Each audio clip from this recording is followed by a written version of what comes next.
大家好，今天我们来继续进行 Kali Linux 渗透测试这门课程。这将是这门课程的最后一个小节了。这个小节我们将把所有的内容给大家讲完。好，那我们开始下面的内容。在上一个小节里呢，我已经给大家介绍了关于这个 Volatility 这款内存审计内存取证的这么一个强大的一个工具集。那么我们也可以为它编写大量的这个插件，然后扩充它现有的这个功能，所以我们也可以把它称之为叫做一个框架性的这么一个工具。好，那么这一个小节呢，我们介绍完 Volatility 的基本使用之后呢，那这一个小节我将给大家首先来介绍一下一些个除了 Volatility 之外，其他的一些我们可能还有一些常用的这个内存来 dump 内存，然后来分析内存的这么样一些个工具和方法。首先我们先来看第一个工具，那么第一个这个工具呢叫做 prog dump。那么这款工具呢，它其实不是Kali当中的一个工具。那么我在这里之所以要提到它呢，只是说它在这方面有它独到的一个能力，然后通过这个工具呢，我们可以指定某一个进程，把某一个进程的这个内存相关的这个内存数据给它 dump 下来。那么这款工具因为它是属于微软的，然后这个它不是Kali当中的，所以呢这一部分算是我们这个稍微扩展一点的这个内容吧。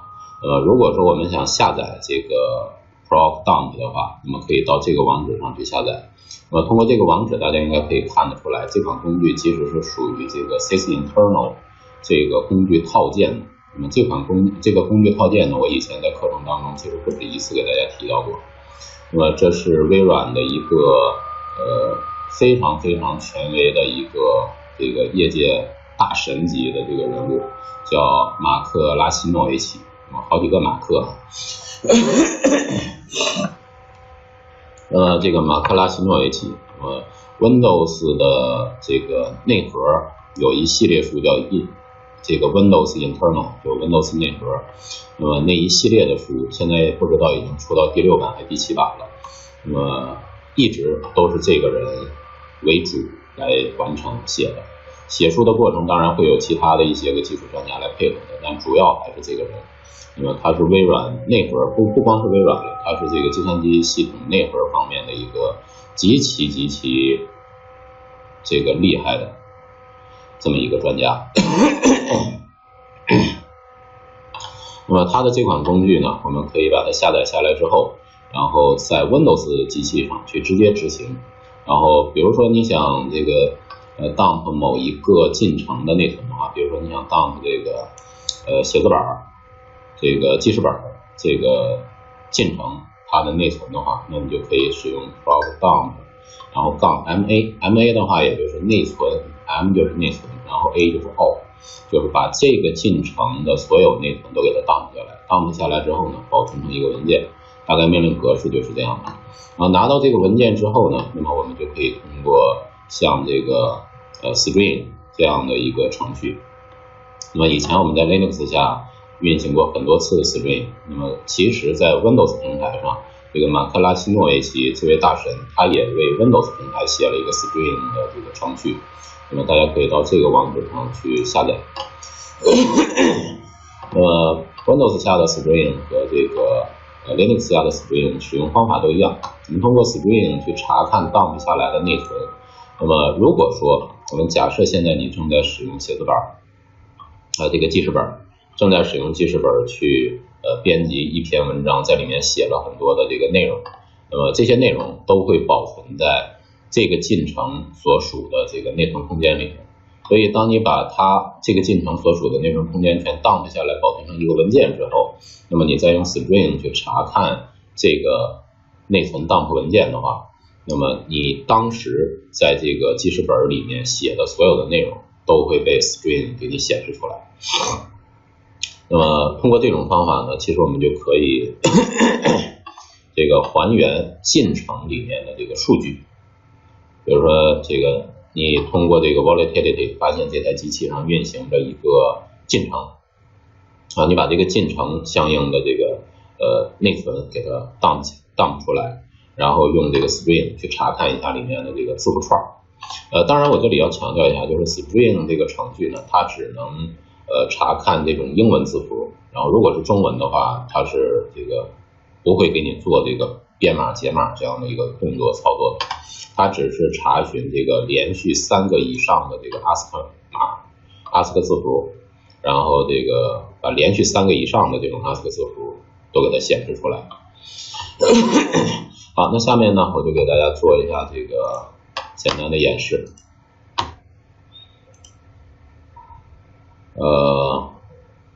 我这儿已经下载好了这个 ProcDump，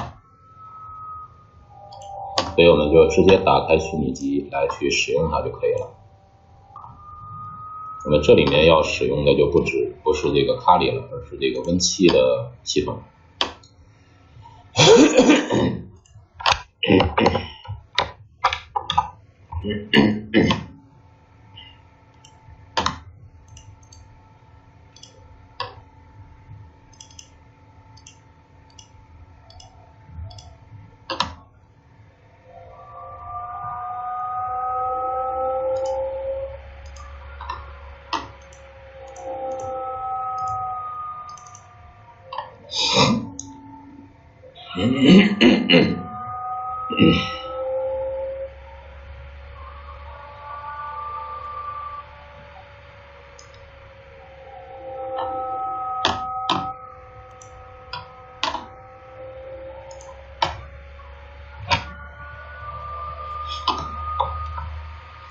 通过这个方法呢，我们可以从内存中 dump 数据文字内容出来。当然，这里面是这个英文字这种英文字符，中文是 dump 不出来的。中文使用这种方法是 dump 不出来的。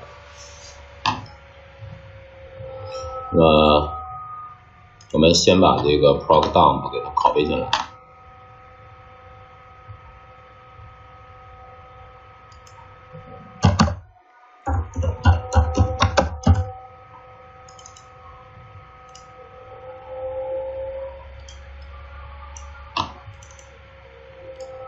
好，这里面有64位的，还有这个32位的 proc， 我们把这2个程序都拿出来吧。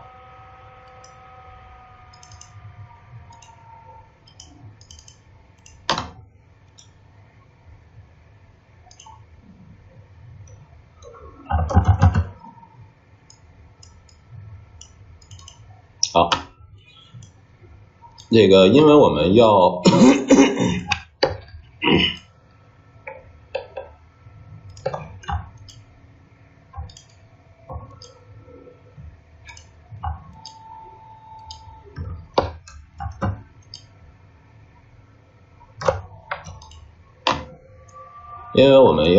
做的是说 dump 一个这个，我们就以记事本吧，以记事本这个为例，我们打开 Notepad， 然后我们在这里写上这个一段的内容，我们就随便写吧。这个我们随便到什么地方去找一段这个文字去，这都是中文，中文的话就看不出来了。那么我们看看这里面有什么文本类的东西，找一段 readme，OK， 要不就拿这个吧。假如说就是它吧，我们就不再新建这个写字板进程了。好，那么现在我们打开了一个这个写字板的进程，然后正在查看一个这个 readme 这个文本文件。那么这个文本文件呢是 AWS 它的这个注册的这个文件。好，那么现在有这个进程存在了，我们可以用这个 task list 来查看一下，当前进程当中有一个进程叫做 notepad.exe。好，那既然内存中有这个已经有这个进程了，那我们就可以使用这个 ProcDump 这个程序。那么如果你是32位系统，就直接使用 ProcDump。因为我是64位系统，所以我就使用这个 ProcDump 64.exe。然后加上-ma 参数，把所有的这个进程内存都保存下来。那要哪个进程呢？比如说是这个 notepad 点 exe， 给它保存成 notepad 点OK 配车。那么我们点 agree， 好，很快就生成了这么一个notepad 点 down， 那么它大小是50多兆。好，有了这个 dump 文件之后呢，那么接下来我们就可以来使用 string 这个程序来查看这个。那么 string 我没有提前下载，我们把这个复制一下。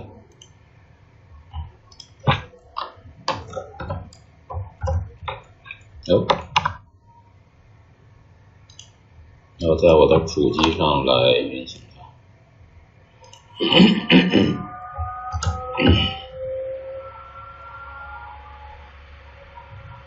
好，这是这个 string， 我们把它也下载下来，保存。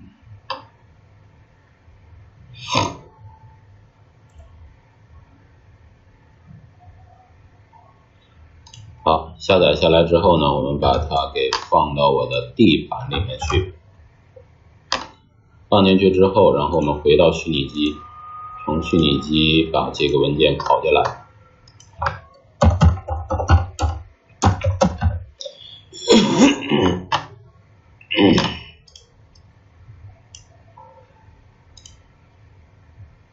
好，现在我们已经dump完了，这个窗口我们就先关掉了。string 它也有这个64位和32位版本，我们也把它放到这个目录下。啊，它就没用了，得把它删除掉。好 ，string 来了，那么我们用 string 64，然后这个 notepad down， 把它查看出来的所有的这个 string 呢，都给它重定向到一个 notepad 点 txt 的这个文本文件里面。好 ，OK。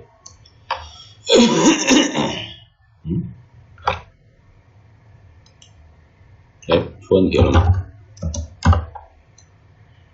？notepad 点 exe 0。这个 string 点在这里运行有问题吗？那我们试试 strings， 就不加64的，看看它正不正常。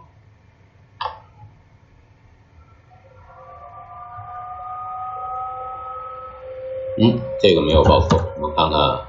notepad 点 txt 里面已经有大量的这个 string 这个字符串了。好，那我看看刚才我们打开的那个是这个文件。这是我们刚才在编辑过程中，这个在内存里有信息的这个文本文件。我们把像这些个关键字，我们把它复制一下。复制完了之后呢，到我们这个 dump 下来的这个 notepad 点 txt 里面，把这个 notepad 点 txt 打开。哎呦，这个文件可能太大。用写字本用记事本把它打开有点费劲，10兆，可能要有问题。Windows 下我在这台机器上没有装什么这种文本的这个编辑器软件。我们先试试啊，用这个打开了，好，还好。因为太大的这个文本文件，如果用这个记事本这种东西来打开的话，有可能就直接就挂死了。所以那种情况下呢，一般我们会使用什么这个 Usedit 等等那种这个文本编辑的那种专门的工具去打开。好，那么这是 string 导出来的这个内容，我们可以看看这里面有没有我们熟悉的内容。这是这个刚才我们用 proc dump 执行的那条命令，那么也在这个内存里面也被保存出来了。那我们搜一下吧，搜一下这个特征字符，这是原始我们编辑的那个文件的里面的这个文字，搜一下这个特征字符，一下就找到了。但这一串这个 scanner 9什么什么 edition 版本，然后下面 QQ 等于什么，然后这个 email 是什么，然后这个 my blog， 然后以及下面的这个爱破解这个网站，然后还有百度的这个，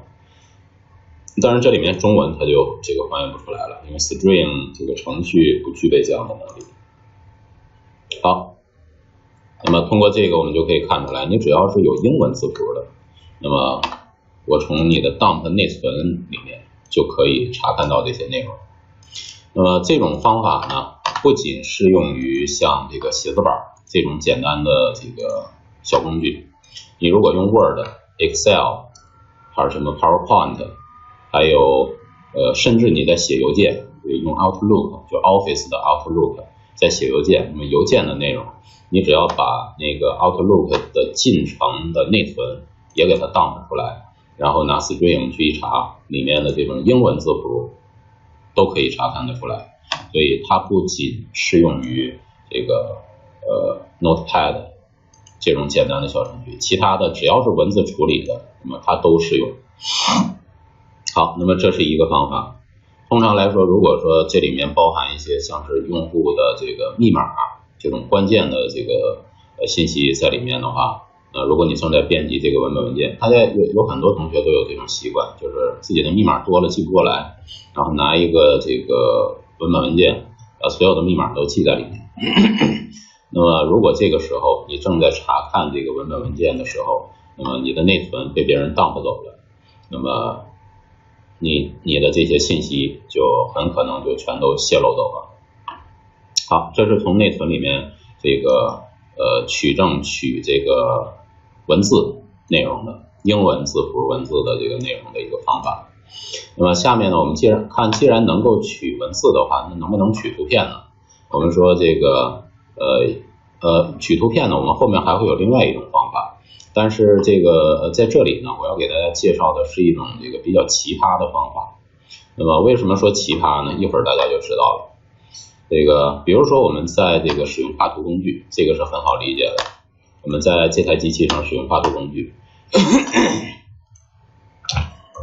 那么画图工具呢是这个 MSPANT。那么比如说我们正在使用这个画图工具，在里面画很多很多的这个图形这个线条等等，这个或者是编辑一些图片都 OK。那么这个时候因为我这个进程 MSPANT 这个进程正在运行，那如果我把这个进程的内存给它 dump 出来，那么那个内存里面其实是应该有我当前看到的这个图像这个图片的这个画面的内容。那我能不能使用什么方法把这个图像的内容给它还原出来呢？那么它不同于那种文字性的东西，文字性的东西我们使用那个 string 就可以直接查看了，而这种图形化的东西，那怎么能把它还原出来呢？我们说能不能还原呢？那么我说其实也是一定程度上可以还原。我之所以说一定程度上可以还原呢，就是没有办法还原的如此的完整，如此的这个原样，原封不动的这个样子。好，那么我们这样，我们来用这个截图工具来抓一张这个桌面的图片，比如说就是它吧，抓一张这个图片，然后我们把它保存起来，保存到桌面。好，然后我们点开编辑，一点开编辑呢，这个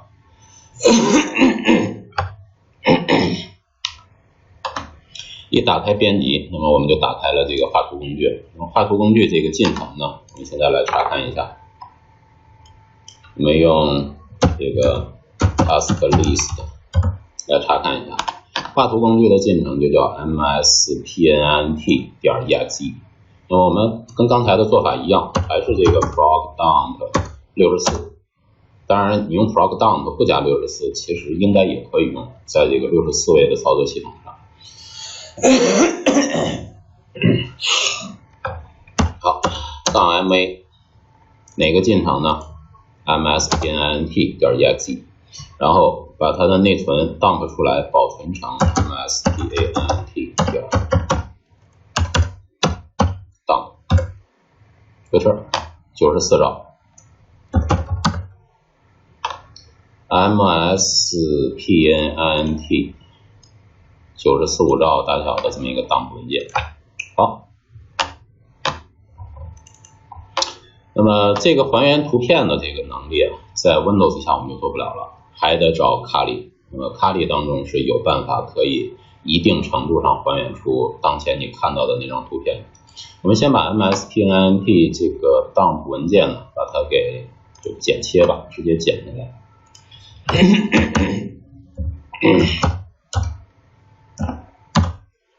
把它直接放到我的物理主机的 D 盘里面，然后我再去打开 Kali， 在 Kali 当中使用什么方法把这个 dump 文件打开，然后我们试图去还原刚才看到的那张图片。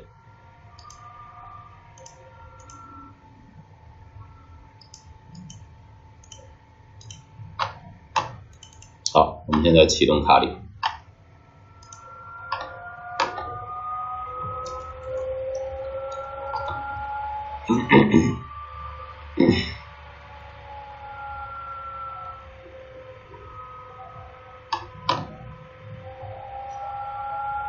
那么我们让Kali启动了，然后我们在这边呢，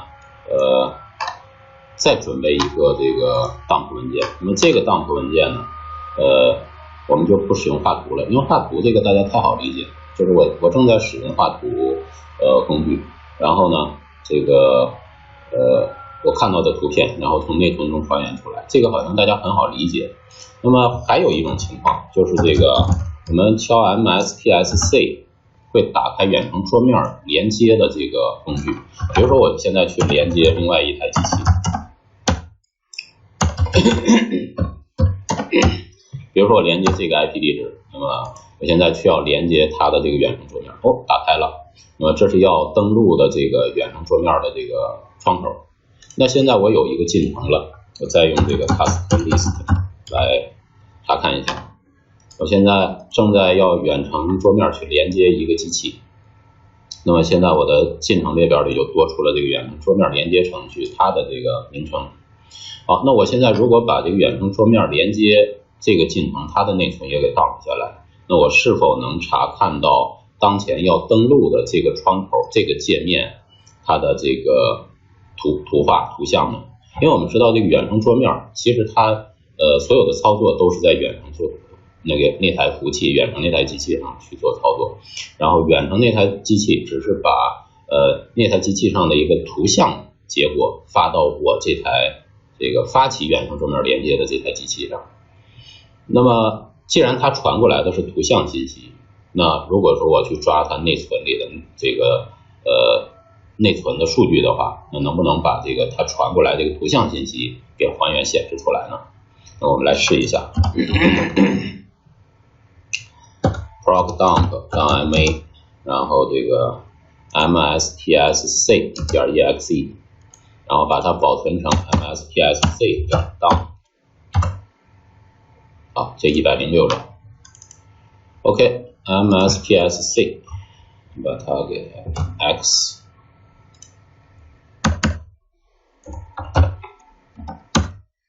把它也拷贝到我的这个物理机的地盘里面。好 ，OK， 现在这个Kali应该也启动起来了。我们现在进入Kali。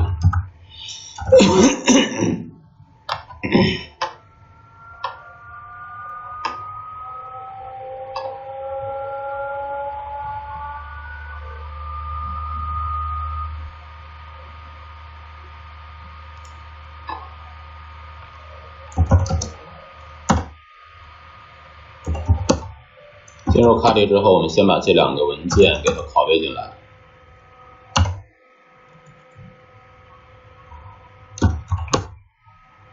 mstsc 拷进来，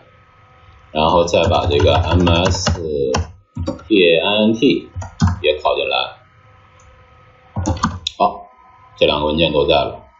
这两个文件在了之后，那我们如何把它打开，试图查看到里面那个图像呢？那么我们需要一个工具，这个工具呢叫做默认情况下在卡里头没有，那么我们必须手动安装一下。那这款工具的名称叫做 GIMP。如果在 Linux 上做过图形处理的同学，可能对这款工具还是比较熟悉。那么这款工具其实通常来说，我的上网没有搞好。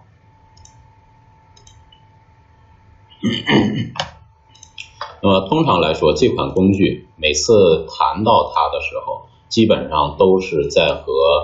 Windows 平台上的这个 Photoshop 来进行这个对比。说在 Windows 平台上我要做这种位图处理的话，那么我要使用的这个最常用的、最权威的、功能最强大的这个软件就是 Photoshop。然后如果在这个 Linux 平台上，我要对这种位图格式的图片来进行处理的话，那么大家一定都会说这个 GIMP 是最好的选择。那么这是一款开源免费的这个图形处理软件， Linux 平台的图形处理软件。那么它的功能呢，完全可以和 Photoshop 相媲美，而且另外它还因为有开源的这些扩展能力的支持，它对图片的处理上有异乎寻常的这个能力。那么我们说这个内存 dump 文件经过我们稍微修改一下，就可以使用这个 GIMP 把它打开。打开之后，我们通过调试这个图片显示的各种参数的话，然后就有可能这个有机会这个把这个内存里存在的那些个图像信息，它不是这个原本的图片，它不是说保存下来的一张图片，而是放在内存里的一个图像，有可能是多幅图像。那么就看你怎么去调制这些参数，然后把这个图像给它显示出来。所以它完全可能是没有保存到内存上的那么一个图像，而不是一个文件。大家这个地方一定要这个把它划分清楚。那么图片是图片，图片也可以把它这个提取到内存当中，但是我们现在说的是图像，它还可能根本没有保存成一个图片文件那种形式。好，那么我们现在把这个 GIMP 呢已经安装好了。安装好之后，我们就可以通过这个输入 GIMP 就可以打开这个软件了。它的这个操作界面呢和这个 Windows 下的 Photoshop 其实有几分相似，也是左边有一些工具栏，右面有一些个视图啊、特效啊、画笔啊等等地方的编辑工具。然后我们可以通过菜单打开一张图片，然后就可以使用这些工具去对这个图片来进行这个擦擦改改这样操作了。但是我们说默认情况下呢，这个GIMP 呢它还是打不开这个 dump 文件，所以我们必须对这个 dump 文件先做一定的修改。那么怎么修改呢？其实也很简单，我们说先把这个 MSPINT 我们把它改成 MSPINT 点 data， 就是一个扩展名，把扩展名改成 data， 然后同时呢把这个 MSTSC 点 dump 也把它改成 MSTSC 点 data。 好，那么一旦把扩展名改成 data 之后呢，我们就可以通过这个 GIMP open 它了。open 它的时候呢，我们选择说我们要 open 的，大家可以看这是 GIMP 可以支持的图像格式，异常的丰富。然后其中有一种就叫做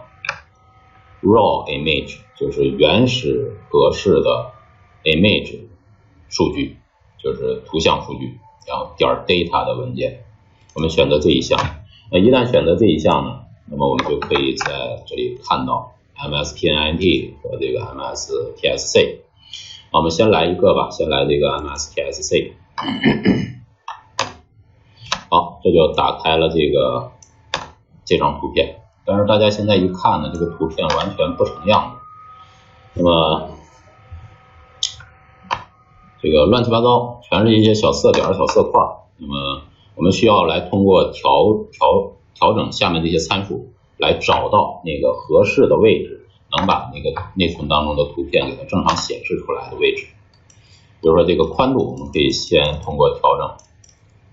把宽度调整到一个合适的位置。因为我现在屏幕的这个显示器的这个分辨率呢，应该是1366×768，所以这个我现在打开的是这个MSTSC， 也就是远程桌面的。远程桌面登录的时候呢，默认它使用的是一个这个全屏登录。那么很有可能，我们猜测啊，很有可能，因为现在我是知道这件事儿的，所以我在调整的时候我就有一定的优势。如果我不知道这件事儿呢，那这个事儿就全凭运气，全凭这个挨个去尝试。那么通过要不断的调整这些宽度、高度、offset 等等这样的这个数值，然后看调到什么值的时候，那么这张图片会隐隐约约的出现在我们眼前。我们大概把它调成这个1366左右。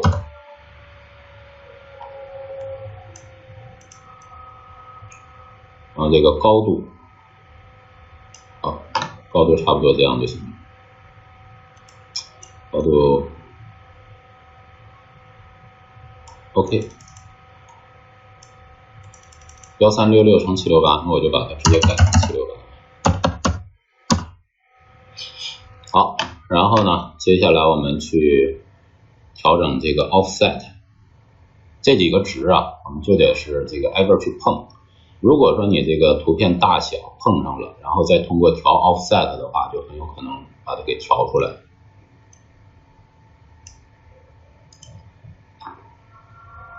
好，我们继续看能不能找到一点蛛丝马迹，可能会认识的那种感觉。这儿好像有点图像的样子了，然后我们通过调整这些个值，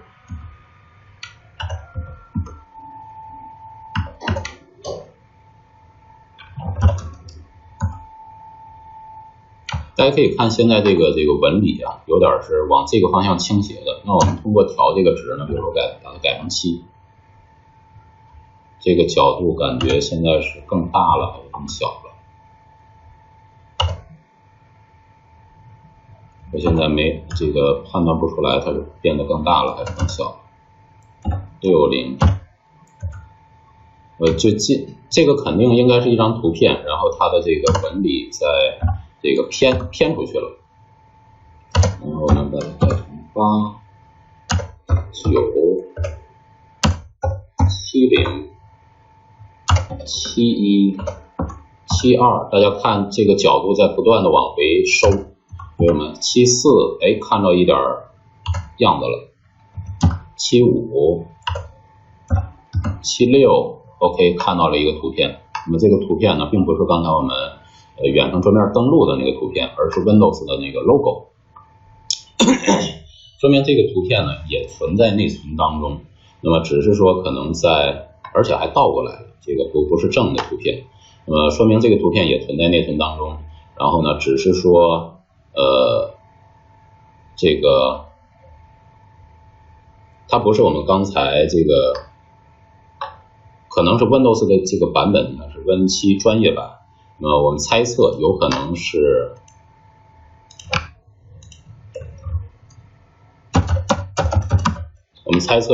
这个图片，这纯是猜测啊，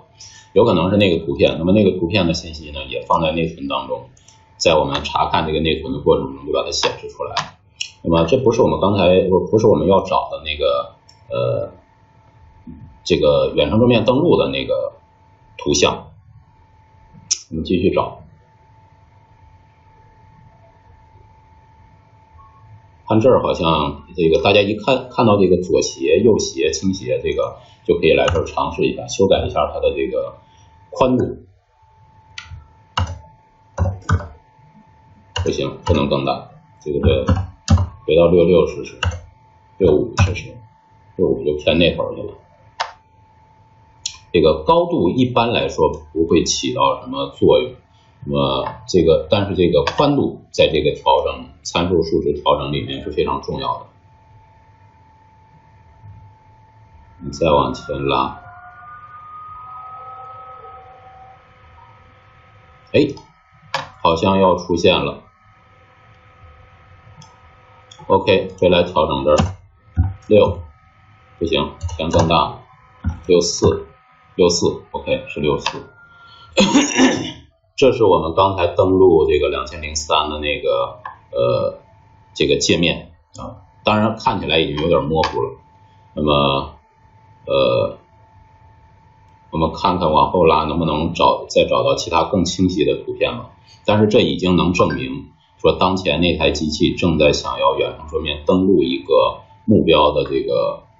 服务器，然后它的当时显示的登录的目标服务器，这隐隐约约能看出来是这个 Windows 2003。然后如果我们再通过一些图像处理软件把它给放大一点，这个再清晰化一点的话，就有可能直接看到里面这个最直接最准确的那个数值。大家可以看到这里面这个宽度这块的调整啊，如果你调成3的话，那么它就会朝一个方向去偏，每调一个值它就会朝向一个方向去偏。你要调成5呢，它就会往这个方向去偏。所以它的这个作用大概就是这样，就是你调成这个值，那么它就会显示成这个。其实这就是一个像素的这个排列对齐方法的这么一个对齐的一个方法。如果你找到了这个正确的对齐方法的话，你就能还原出其中的这个图像。好，我们再往后找找，看有没有其他的。这儿好像也是有一个图像在的。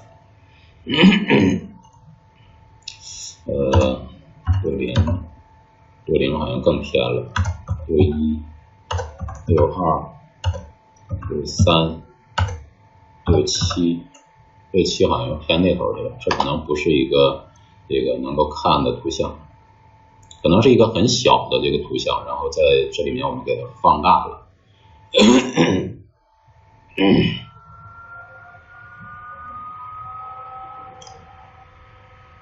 这儿应该也是有一个图像在的。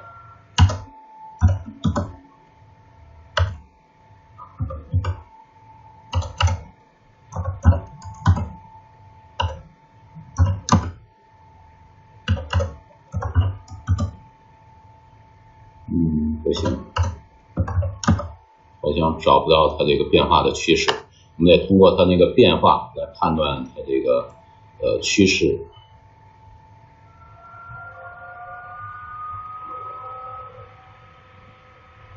这儿好像应该有一个。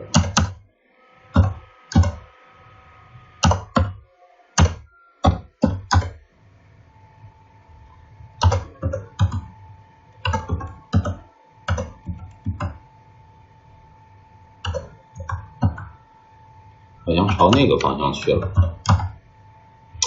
算了，这个我们就不再去找去了。但是刚才我们已经看到了那个远程桌面登录的那个，再看看这个吧，再看一个，然后我们就不看别的了。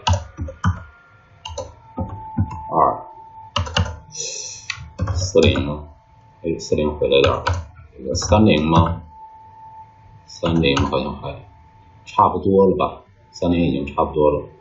这个28偏到那头去了，29，我39了，29不对，就是30。这是个什么图像？我们现在也判断不出来，但这些图像都是出现在内存当中的。大概齐吧，也就是这些吧。好，这是一个。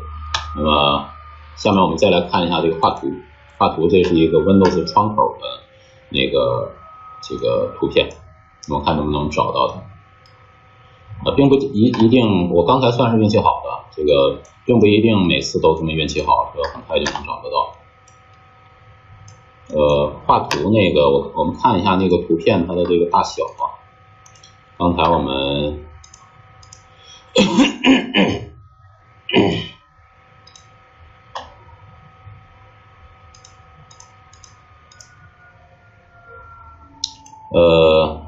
尺寸是491乘473像素，491、473，宽度是491，宽度是491。先把这个宽度调到这儿，然后再473。好，这两个值先确定了之后，然后我们在这个 offset 里面去找。能不能有？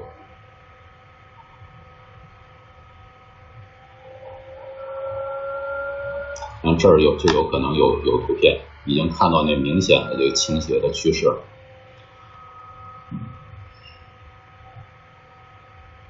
这儿有可能就是刚才我们看到那个Win7 Professional 那个专业版。哎，好像差不多了。我们把这个再放大一点。哦，不行，不能再大。491就是这么大的。然后呢，我们还可以调一下这儿。哦，这儿差不多了 ，RGB 的。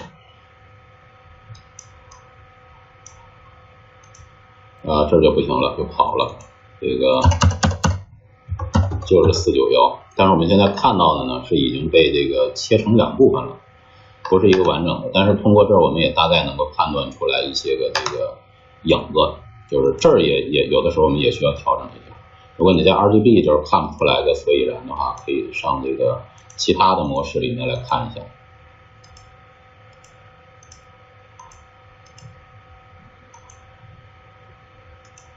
这个还是比较鲜艳了已经。所以刚才我们看到那个远程桌面那个也是，大家也可以去找一找。那么首先确定它这个图片的宽度，这个很重要。高度一般在这里起不到什么太大的作用，但是这个宽度和这个 offset 的这个值是很重要的。哎，这么看着好像是就会更加清晰一点了。这个窗口不能再大一点吗？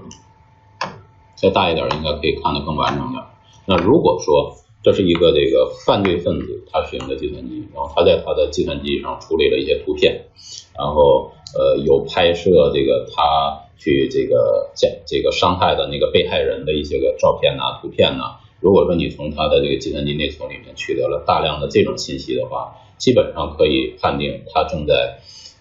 长期监视这个目标那个被害者，然后他可能想对他采取一些个这个伤害的这种动作和举动。好，这个值一旦这个找对了的话，那么我们可以看到这个能看到的图片还是比较接近这个最真实的那种状态。好 ，offset 往回来点儿，往回来点儿，再往回来点儿，再往回，再往回，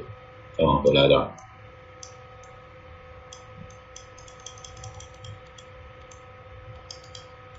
OK， 这已经比较接近我们刚才看到的那张图片的原本的样子。但是这种方法呢，我们说就是只能看个大概齐，看个影，看不了特别的这个精确的那个图片。好，那么使用这种方法，这一种比较另类的方法，当然在某些情况下，特殊情况下，那么做取证的时候也是会用得上的。那么这种方法呢，是可能一般我们说搞计算机技术，我们搞安全技术的人，一般都不太会关注这种方面的。只有在这个取证方面，专门研究如何去提取数据的这种方面的这个研究人员才会关注这种东西。好，那么这是两个，一个是画图工具，一个是远程桌面，另外还有一个就是我想给大家演示的，但是可能演示不成，我就简单说一下吧，就是这个虚拟机。比如说现在我在我的这个物理机里面，就是我这个 Win10的物理机这个系统里面，我现在正在运行这个虚拟机软件，那么运行了2个这个 VirtualBox， 然后呢，我可以通过任务管理器看到我现在运行了2个 VirtualBox， 这一个是 Win7， 一个是卡里。那如果说我确定出来，比如说这个是 Win7， 那么我现在完全可以做这样的一个操作，就是在我 Win10 这台电脑上，这个用 proc dump 把这个对应 Win7 那台计算机的这个 VirtualBox 的进程的内存，这个进程的内存给它完整的 dump 下来。dump 下来之后呢，我们同样获得了一个 dump 文件 DMP 文件，然后我们把这个 DMP 文件呢，这个后缀改成是 data， 然后把这个 data 拿到这个 Kali 里面去，用 Kali 里面装上这个 GIMP 来进行分析，用 GIMP 提取这个 data 文件，在里面去还原我当前正在操作 Win7 的这个画面，这个界面。大家试想一下，结果会怎么样？我能不能看到说我当前正在操作Win7的这个画面里面的这个那一瞬间的这台机器桌面上运行的这个图像环境？很有可能可以看出来，就是只要你那些参数调对了，是一定可以看的。所以这种方法呢，其实还是比较通用的。只要你是在这个计算机内存里面存有图像，然后你只要把那些相应的参数给它找对了，然后这个图像就可以被还原显示出来。当然这个过程呢，你需要不停的去大大小小去调这个参数，调这个值。当然如果调对了，那你就可以看到比较接近真实的这个图像画面。那么这些都不是说有一个具体的图片放在内存里面，不是图片，它只是说那一瞬间停留在内存里面的图像信息被 GIMP 它可以还原出来。而 GIMP 呢 ，GIMP 除了在这里之外，其实它还有其他的场景可以利用到这个电子取证方面。其实从这个角度上来讲，我认为它比 Photoshop 要强大的多。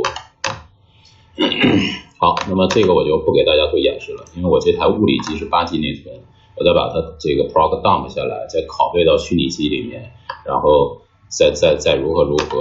这个太费时间了，我就只把这个思路给大家说一下，大家可以自己下去练一下，然后我就不在这儿给大家做演示了，因为太花时间，而且又是重复的演示。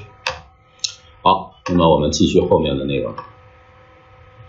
我们刚才说这个你用 proc dump 可以这个把一个进程的内存信息 dump 下来之后还原图像。那么你内存当中，我们之前的章节给大家介绍过，内存当中也是有一个地方是存有密码的，就是你当前登录账号的那个明文的密码，它是没有加密状态的。那么如果说你能找到那个位置，就能把它的密码给还原出来。那么那是哪个进程呢？大概大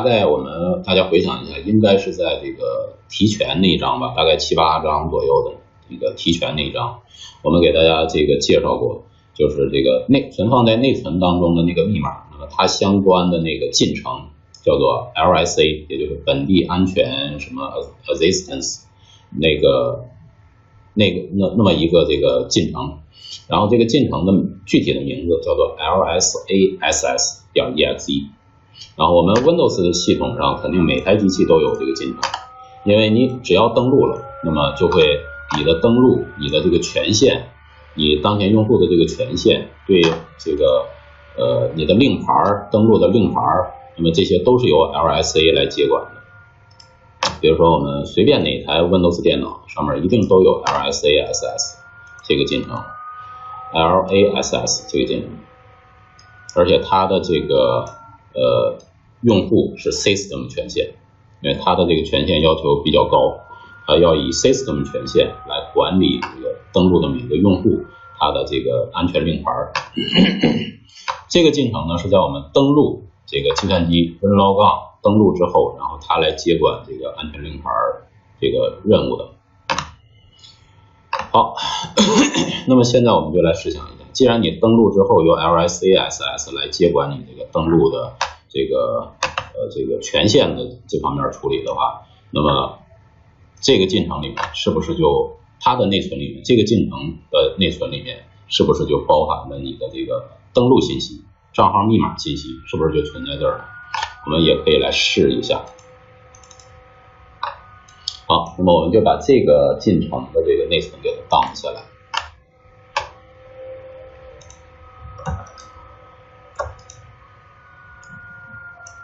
好，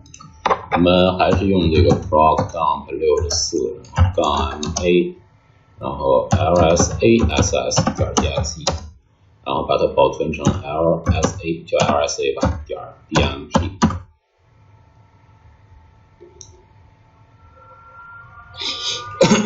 好，保存完了。保存完了之后呢，那么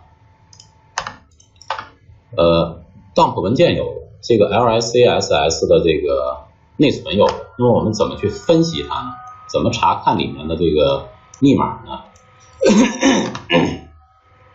这里面我们又必须要使用到那个神器了。这个神器已经在我们这个课程里出现过大概3、4次的这个3、4回了。这个神器呢就是 Mimikatz。Mimikatz 如果你拿它在本机直接运行，它会直接去内存里面去读取你当前这台机器的密码。那如果你没在本机运行，那么你是把它的 LSASS 的内存给 dump 下来了，然后把这个 dump 下来的内存文件拿给 Mimikatz 的话， Mimikatz 同样会从这个内存 dump 文件里面把你的密码给还原出来。所以我们先需要把这个 Mimikatz 的这个程序拷到 Win7的电脑上。Mimikatz 这个工具呢，在 Kali 上有，我们之前的章节已经给大家介绍过。它在这个Mimikatz 在这个目录下，那么它分成是这个32位版和64位版。因为我们现在在这个64位版的 Windows 电脑上去使用，所以我们就把这个X64 这个目录给它整个发过去。但是我们怎么发过去呢？因为 Mimikatz 呢，如果我把它直接拷到我的这个物理机上面的话呢，有可能会被我的这个物理主机上的杀毒软件所杀掉。我们就先给它来个压缩吧，压缩完了之后再给它拷过去。好，我们到这个 USR Share 下的这个 Mimikatz。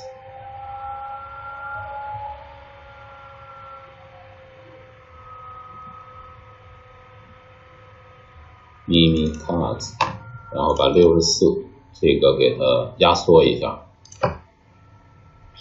压缩成 zip 文件，这样的话到 Windows 里面去打开也比较好打开。Close， 然后呢，把这个 64.zip 给它拷过去 ，cp 64.zip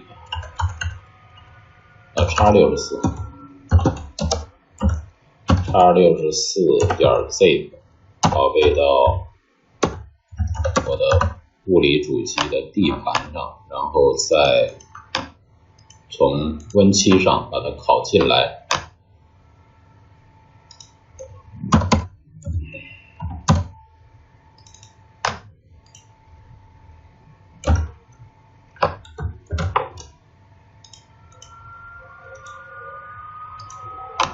好，拷进来之后，我们把这个 Mimikatz 相关这3个文件就直接给它提取出来，复制、粘贴，这3个文件必须放在同一目录下来运行。这 64.zip 这个文件就没用了。好，我们 Mimikatz 双击把它打开。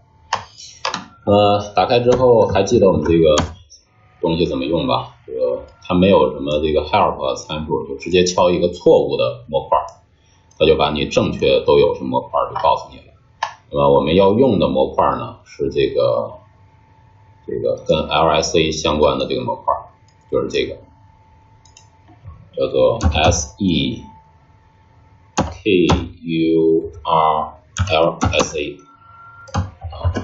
打2个冒号就这儿，它就会告诉你这个模块下有哪些个这个子命令。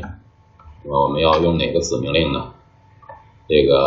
我们现在要用的是这个LSA 这个进程的内存 dump 文件，所以我们用这个 LSASS 的这个 mini dump 的这个内容，所以我们后面跟上 mini dump， 然后后面再跟上这个 LSA.DMP， 从这个文件里面这个 load 它的这个 dump 信息，用这个模块来读取的。好，它 switch 到这个 mini dump， 然后既然已经 switch 到这个 mini dump LSA 这个文件了，现在下面的操作就都是操作这个 LSA.dump 文件了。然后下面我们就可以用这个 logon password 这个子模块 list 所有 available 的 provider 的 credential， 也就是身份验证信息。好，那我们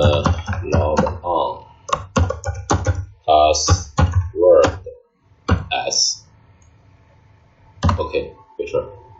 么它就把刚才那个 dump 文件里面所有的这个身份认证信息都给显示出来了。我们挨个看一下吧。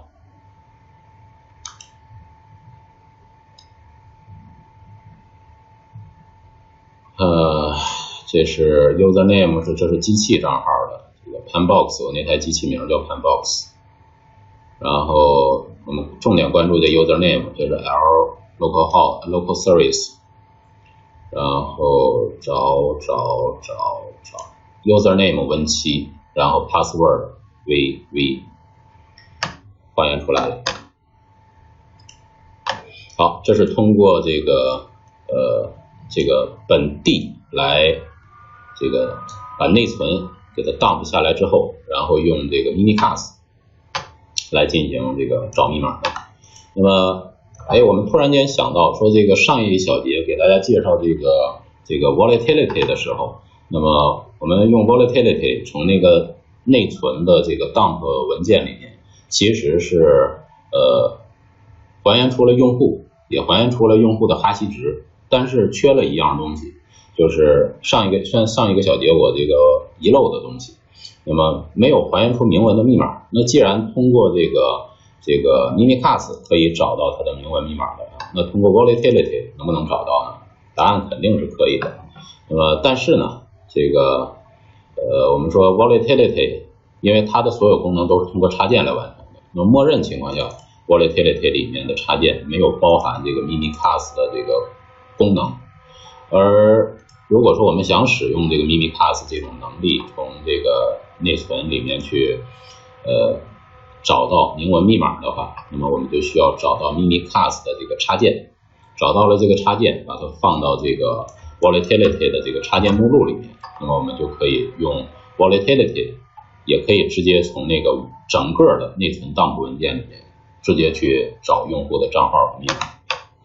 好，那么下面这个网址呢，就是这个插件的这个下载地址。volatility 它也是一个这个框架性的，所以它的功能也是可以扩展的。那么我们下面呢，就先来到这个路径下，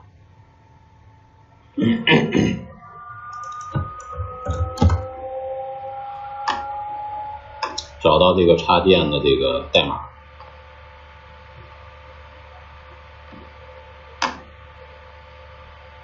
怎么这么难看？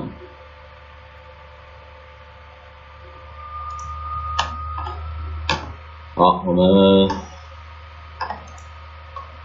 把这个文件给它拿下来。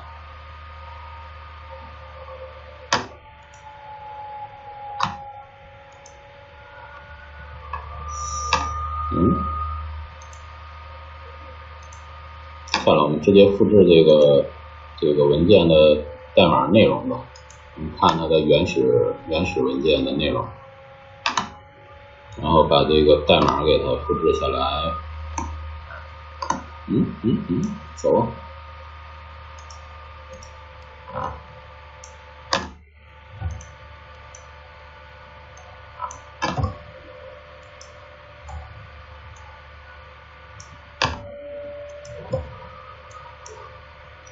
好，我们把这个代码都复制下来之后呢，来新建一个 Mimikatz.py 的文件，然后把那个代码给它贴进去。OK，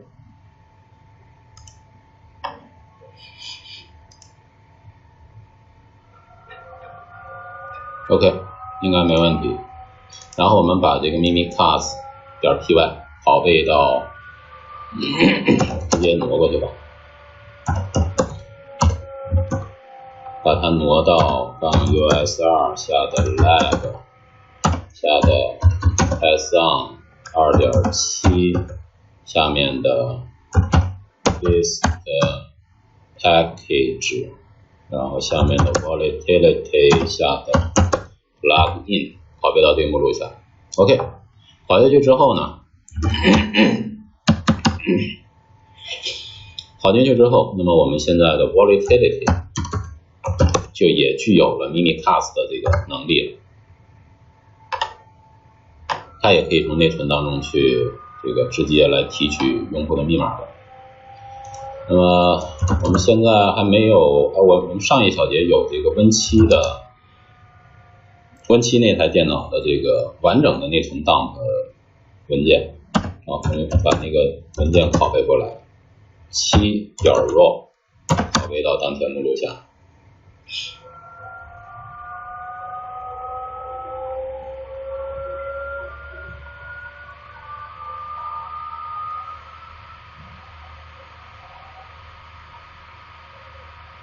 好，拷贝完了之后呢，我们就用这个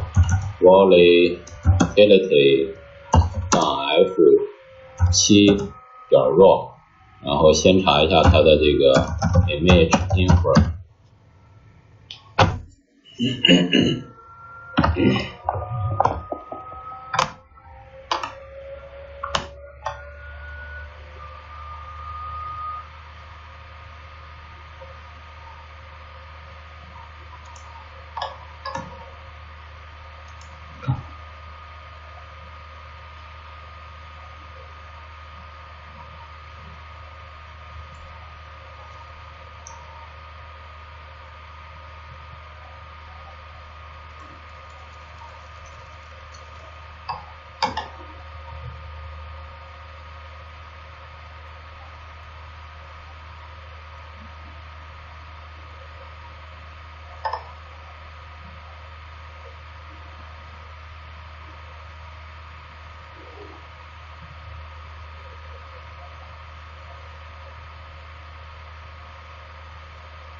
这个怎么这么慢？终于出来了。好，然后我们把它改成杠杠 profile 等于它，然后用哪个插件呢？刚才我们拷进去的 mimikatz。OK， 回车。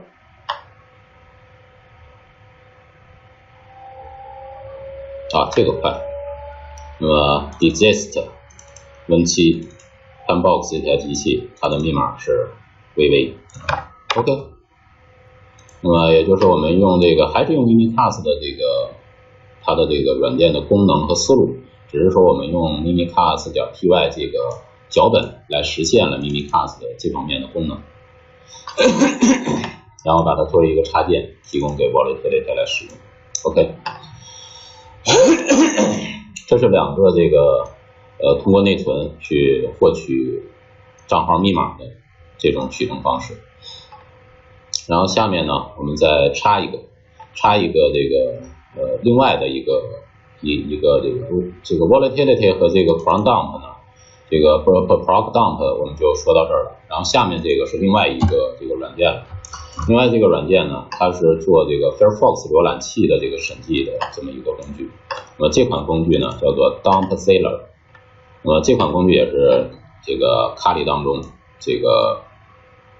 默认就有的这么一个工具。那么它的作用就是来在这个在线的方式，也就是说这台机器我发现它可能有问题，然后来对它做取证，要找问题。那么在找问题的这个过程中，这个还没关机之前来运行的这么一个命令。那么这个命令叫做 Dumpzilla。那么它的作用呢，就是在这个 Firefox 浏览器里面来去找它的这个Firefox 浏览器的里面，我用这个 Firefox 浏览器都做过什么，都访问过哪儿，都干过什么。那么所有的 Firefox 浏览器的这个使用的这个记录信息，我们加个杠杠奥，就所有的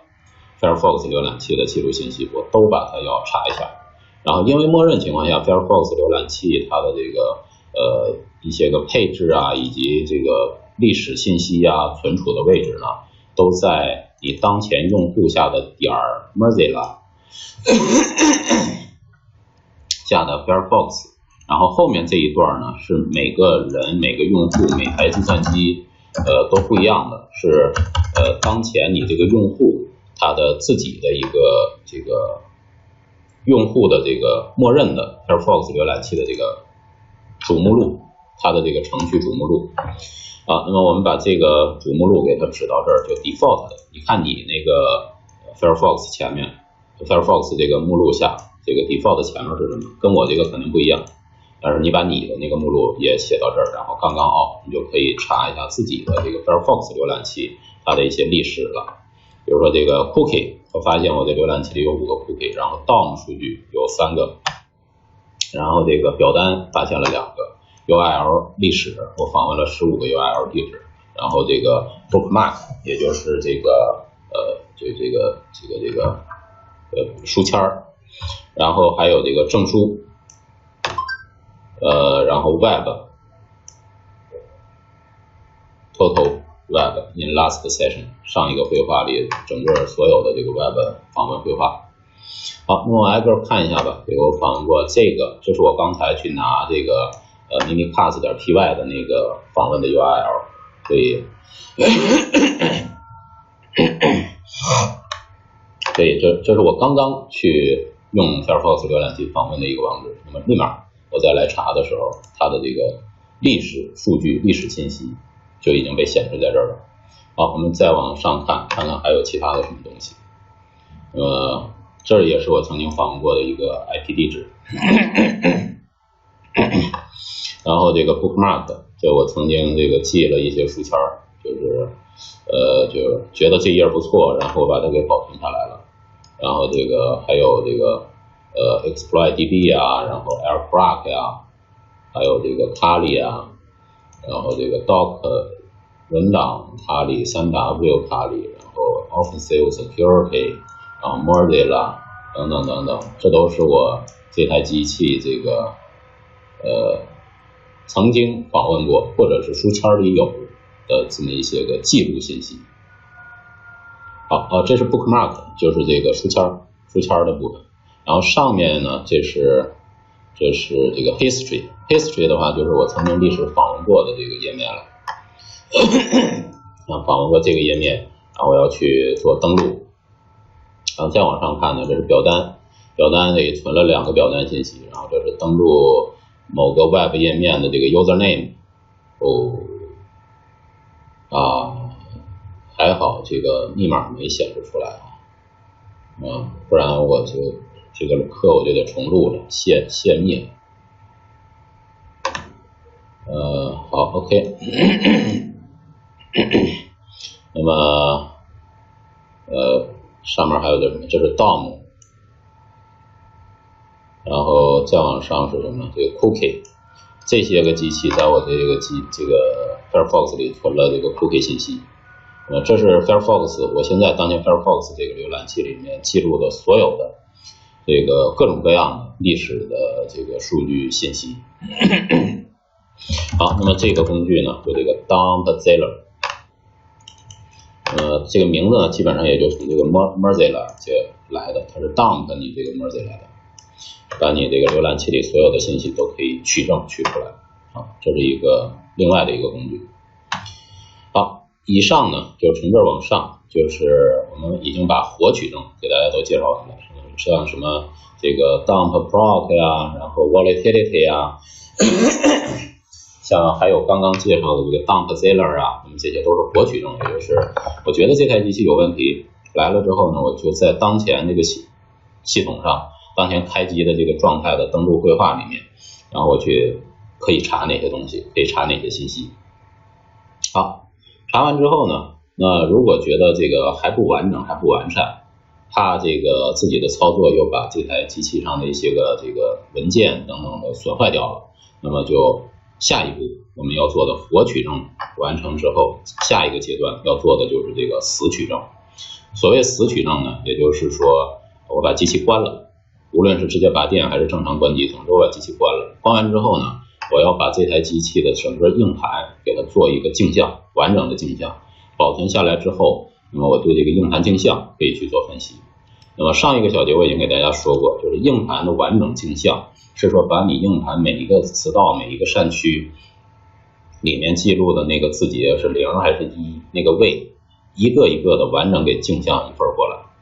那么这样的话呢，即使你在那台机器上有些文件是已经删除状态的，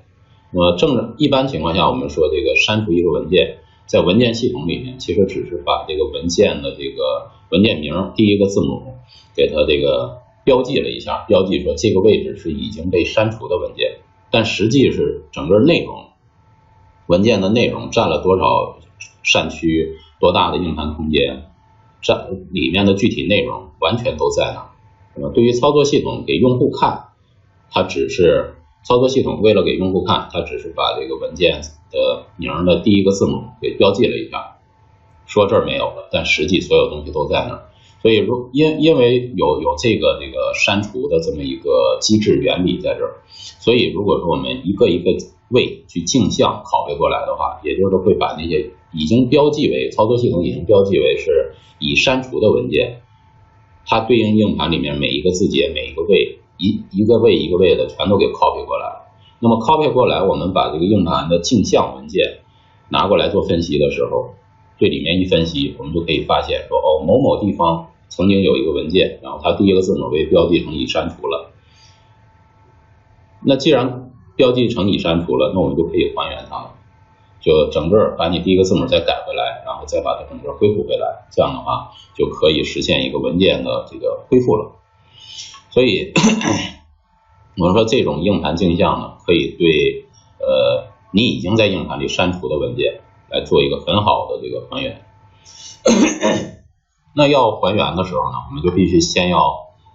把那台机器关机，关完机之后，然后通过Kali光盘来启动，使用这个 Forensic 模式去启动，启动完了之后，用Kali里面的工具去把那台机器的整个硬盘给它做一个镜像。那么在这个过程中呢，大家就要有一个注意的地方，就是你这儿有一台机器，它有一块硬盘，我要把整个硬盘，那当然也可以是一个分区，这个你随便选，这个你是可选的，你可以选一个分区或一个硬盘。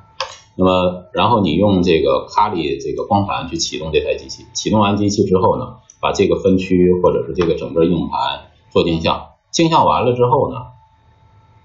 镜像完之后生成一个镜像文件，这镜像文件需要有一个存的地方。那么这个存储的空间来自于哪儿呢？通常来说，如果说我们启动Kali的时候，如果你使用一个大个的 U 盘的话，比如说 128G 或者 64G 或者 256G 的那种大硬盘大 U 盘的话，启动Kali同时，那么你可以把这个生成的镜像文件拷贝到自己这个 U 盘里面。U 盘因为这个除了Kali还有大量的剩余空间，所以你可以这么拷，或者是你挂在第二块硬盘到这台机器上，然后把整个这块硬盘的这个镜像完整的镜像生成一个镜像文件拷到另外一个硬盘上。所以你这个保存镜像文件要留足这个存储空间，你 U 盘够你就用 U 盘， U 盘不够你就再外挂一块硬盘上来。那么最关键的就是制作这个，把这个硬盘或者分区制作成一个镜像文件。这个过程呢，我们在Kali当中其实有大量的命令这个可以使用，比如说像 DC3DD 或者 DCFLDD。那么这两个命令呢，其实都是基于这个Linux 系统里面那个 DD 这个命令的。DD 这个命令我记得我们这个课程之前也给大家介绍过。那么它可以做这种一个设备一个硬盘到另外一个这个镜像文件这样的一位一位的这个完整的镜像这样的一个操作。那么传说啊，这个我没具体考证过，传说这个DC3DD 呢是这个美国军方计算机犯罪中心由这个国家军方机构开发的这么一款工具。然后一般来说呢，这个我们就有它就不用 DD 了，因为它的功能和稳定性各方面都要比 DD 要好。然后但是这两个呢，因为都是基于 DD 开发出来的，所以它们都是命令行的工具。然后其实呢，在Kali下我们还有另外一个是这个图形化的工具，叫做 GUI 这个 Maker， 这个 GUI Maker 大概这么读吧，这么一个工具。然后下面我就给大家演示一下这个 GUI Maker， 那么它的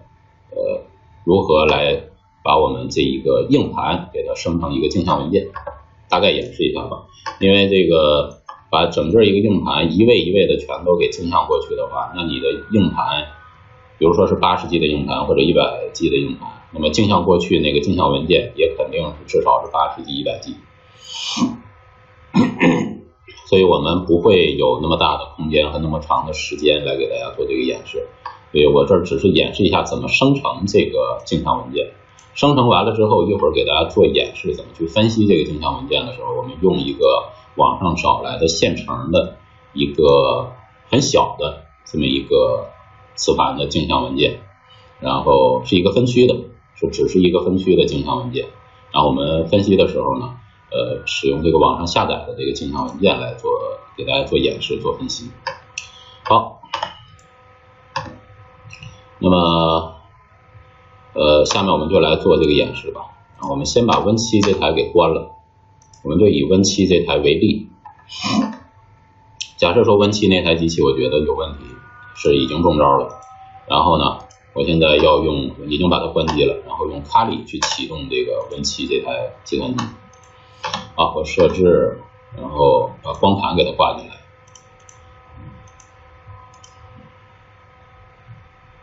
用卡里的这个 ISO 文件来启动这台机器。OK， 不用做别的修改了，启动它。当然，如果说你是物理机或者 VMware 的话，那启动过程中你可能要选一下从光盘启动，因为我这个VirtualBox 呢已经设置成默认是从光盘首选从光盘启动。如果光盘启动不了，它再去找硬盘启动硬盘上的操作系统。那我现在插入光盘就 OK， 一启动呢就是这个光盘直接启动。然后我们从这个光盘启动的这个菜单上选择这个 Forensic Mode 这种 Live 的启动方式，也就是这个取证模式。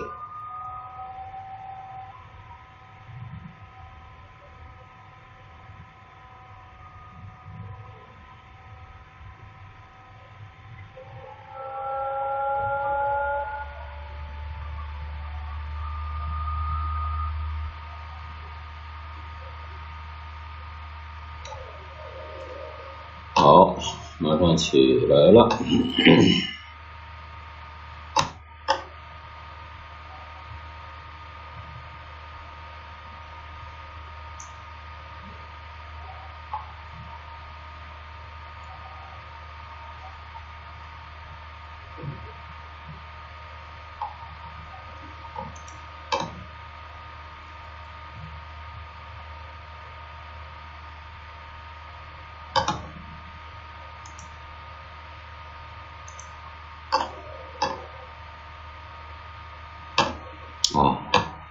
终于启动起来了。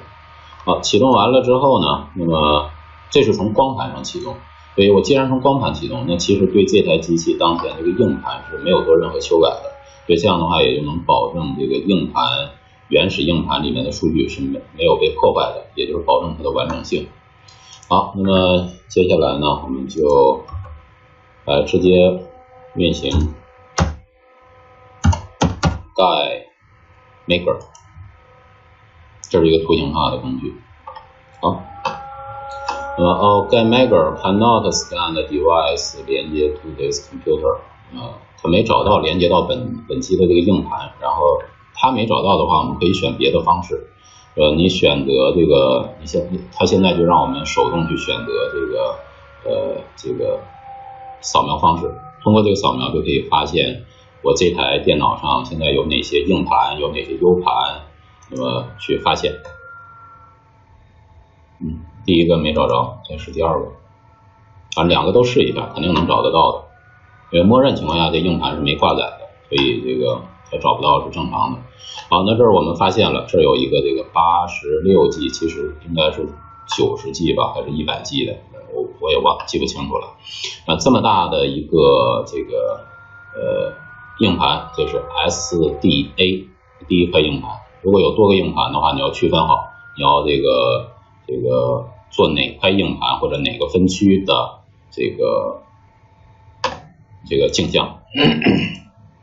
好，我们在上面点右键，然后这个使用第一个选项，这个 Acquire Image， 就生成一个 image 文件。那么你可以给它生成一个这个 DD 格式的这个文件 ，DD 格式的这个镜像文件。然后扩展名就是.dd 的，然后也可以使用这个叫做证人格式，这个是一个通用的这个计算机取证领域里面法律也认可承认的一个硬盘这个取证的这个模式，硬盘镜像的模式，叫做这个 witness， 也就证人格式，这是标准的格式。然后当然用哪个都行。然后如果这个，因为我们这儿有这个硬盘呢，有80多个 G 的这个80-90个 G 这么大小，然后为了这个保存方便，然后这个可以选择这种分卷压缩，就不是分卷压缩，是分卷保存，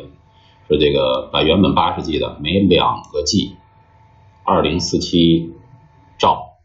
给它这个分成一个文件，这样的话可能就分成40多个文件、50个文件，把这个整个的硬盘给它保存下来。当然你也可以在这儿选说2047个 T 一个文件也可以。当然因为有些文件系统对单个大文件是有这个存取和读写方面的一个限制的，所以这个可以把它分成多个文件，但每个文件你都要计算它的哈希值，保证它的完整性不被破坏。那具体计算哪些哈希值呢？默认是只计算 MD5 这个一种哈希值，你也可以同时把 SHA1 和 SH256 这些哈希值都给它算了，就是每一个文件都算3个哈希值，都匹配上，我才认为它的完整性是没有问题的。好，那么 case number 呢，这个随便写了，就是比如说这是这个2016，然后这个09290930这个 case number， 这随便写，然后这个证据号，比如说这是这个什么什么事件，这个第001号这个证据，或者005号证据，然后这个检查人，这是谁操作的，谁生成的这个镜像，因为这些都要记下来，这些都会作为这个生成的那个镜像文件的原数据 metadata 保存下来。然后描述随便写一些描述吧，这是什么这个服务器被入侵这个事件那个的这个硬盘取证，就是 number 1这个服务器的这个硬盘取证 OK， 然后再指定一下我要把这个生成的镜像文件保存输出到哪个分区哪个目录下面，我就随便选一个了。然后这个文件名叫什么文件名，随便起一个，根据自己的需要吧。然后这些都选好之后，然后一点 start， 它就会开始去这个生成这个镜像文件。当然这个因为我刚才说的这个我们的硬盘太大，有80-90个 G， 而这个空余的空间不够，现在肯定是没办法给大家做这个演示了，但方法就是这样，大家看到方法就 OK 了。然后我们后续做分析的时候呢，那么就不用自己来生成了，我们就从这个位置上去下载一个这个镜像，那么它也是通过刚才那种方法来这个生成的这么一个镜像。那么拿到这个镜像之后呢，我们就可以来对它进行分析了。然后但是说到这里呢，这个我不得不这个非常惊讶的跟大家通知一件事情，就是分析这个文件的时候，那么从前的时候我是一直特别喜欢用这个工具的，叫做 DFF， 它的全称叫做Digital Forensic Framework， 也就是数字取证的一个框架，这么一款工具。那么它是一个原本在 Kali 上的一个这个图形化的工具，当然也可以命令行方式去使用。图形化界面非常的友好，然后使用起来非常方便。但是在今天准备这个课程之前，我大概想先，因为好久没用这个工具了，想再把它找出来，这个再使用一下，熟悉一下。结果突然间发现这个工具现在在 Kali 这个 Rolling 2016.2 这个版本里面被取消掉了，具体是什么时间取消的我也不记得，因为有好久没用过这个工具了。但是这款工具的确是非常好的一个工具，我个人认为。但是不知道为什么原因，我今天下午刚刚发现它被这个 Kali 官方从这个 2.0 里面给删掉了，而且我说我想这个单独再安装一下这个工具的话，就是 apt-get install 这个 DFF 没了。这个工具消失了。那么无论我是安装 DFF， 以前就是安装 DFF， 以前是其实 Kali 系统里面默认就有，如果大家能够找到一个这个1点几版本的那个卡里的安装光盘的话，你一进去就会发现这个 DFF 的存在。那么为此我还特意这个跑到这个卡里的官方站点上面去查了一下，我说是不是这个整个库这个 DFF 的这个库都已经被从卡里官方给剔除了，但是我查了一下呢，发现这个库还在。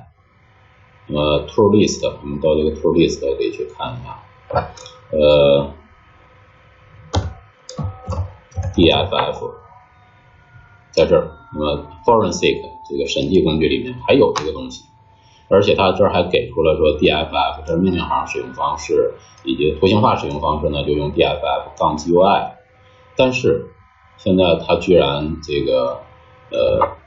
被从官方库默认安装里面给删掉了，甚至手动安装也在它的库里就没有了。那么这是它的图形化的界面，我大概给大家说一下吧，就是如果说你找到1点几版本的卡里的话，然后安装完了之后呢，你会找到这个 DFF 这个工具，找到它之后，如果说你有了一个硬盘的这个或者分区的镜像文件的话，那么你可以点这个 Open 证据，这个 Open Evidence。Open 它之后，你就找到指向这个浏览到你的那个硬盘或者分区的镜像文件，浏览到之后，然后在下面这些箭头就会变绿，然后你就按照这个绿色的箭头一级一级一级点下去，就能查看到那个分区或者那个硬盘里面。如果是硬盘的话，就整个那个硬盘里面有几个分区，然后分区里面都有什么文件然后如果是分区的话，就直接查看那个分区里面的文件目录，然后哪些文件是已经被删除的，然后它会有颜色等等的标记，告诉说这个文件是已经被删除的。那么在正常这个系统进入去访问这个分区的时候，你是看不见那文件的，但是这个 DFF 这个工具，它可以给你提示出来，有红色的那个标记，这其实就是一个这个被删除的文件。然后你在那红色的文件上面点右键，就可以对它进行还原。那么即使说没有发现这个已经被删除的这些文件的话，你就可以按照这个目录结构去挨个去读取一下这个硬盘分区里面每一个的文件。那么原来隐藏的文件在这儿这个工具下都会被显示出来，然后原来被删除的文件在这个工具下也会被这个一览无遗的给查看到，甚至可以还原出原本的真实的数据。所以这是一个非常好用的工具，我不理解，也不知道为什么这个卡里官方把它给剔除掉了。那么大概猜测了一下，可能是由于这个官方这个叫 DFF 这个工具，它的官方对它的这个维护有点疏于维护。然后我们到它这个库的这个维护列表里面来看一下，你会发现它最新的一个更新是在14个月之前，也就是去年的这个大概是7月末8月初左右的时候吧，已经有14个月没更新了，所以这款工具可能也会慢慢的从我们的视线中淡出去。所以这种情况很正常，尤其开源的这些软件。那么如果没有替代品，那我们可能还一直在使用多年前甚至几年前10几年前的一些个开源，10几年前可能不太可能了，就是一般都是几年前或5、6年前的软件，开源软件。如果说没有更好的替代的其他的软件出来的话，我们可能更多情况下还是会用一些以前这个开源的那种老的版本的软件。因为它的开发者不再继续维护它了，所以这是一个这种情况其实很多。说起来呢，刚开始的时候有点伤感，但时间久了呢，其实发现也没什么可伤感的了，这是一个正常的历史规律吧，就是它总会有生有死这么一个过程吧。然后这款软件这个现在用不了了，当然大家可以自己到它的这个官方网站上去，到它这个 home page， 到它的这个官方网站上自己手动去下载，可以去使用。它有一个 free 版，那么 free 版呢，就是缺少一些个这个什么专业的这种支持啊，自动化引擎啊，甚至还有这个它的专业版里面还有这个扫毒的这个引擎，就是对查出来这些东西可以直接进行查毒，看哪个是这个有病毒啊，还有一些自动化的引擎，还有什么注册表啊、用户行为这个自动生成报告啊等等这样的一些个商业版本有的这些功能。然后免费版呢就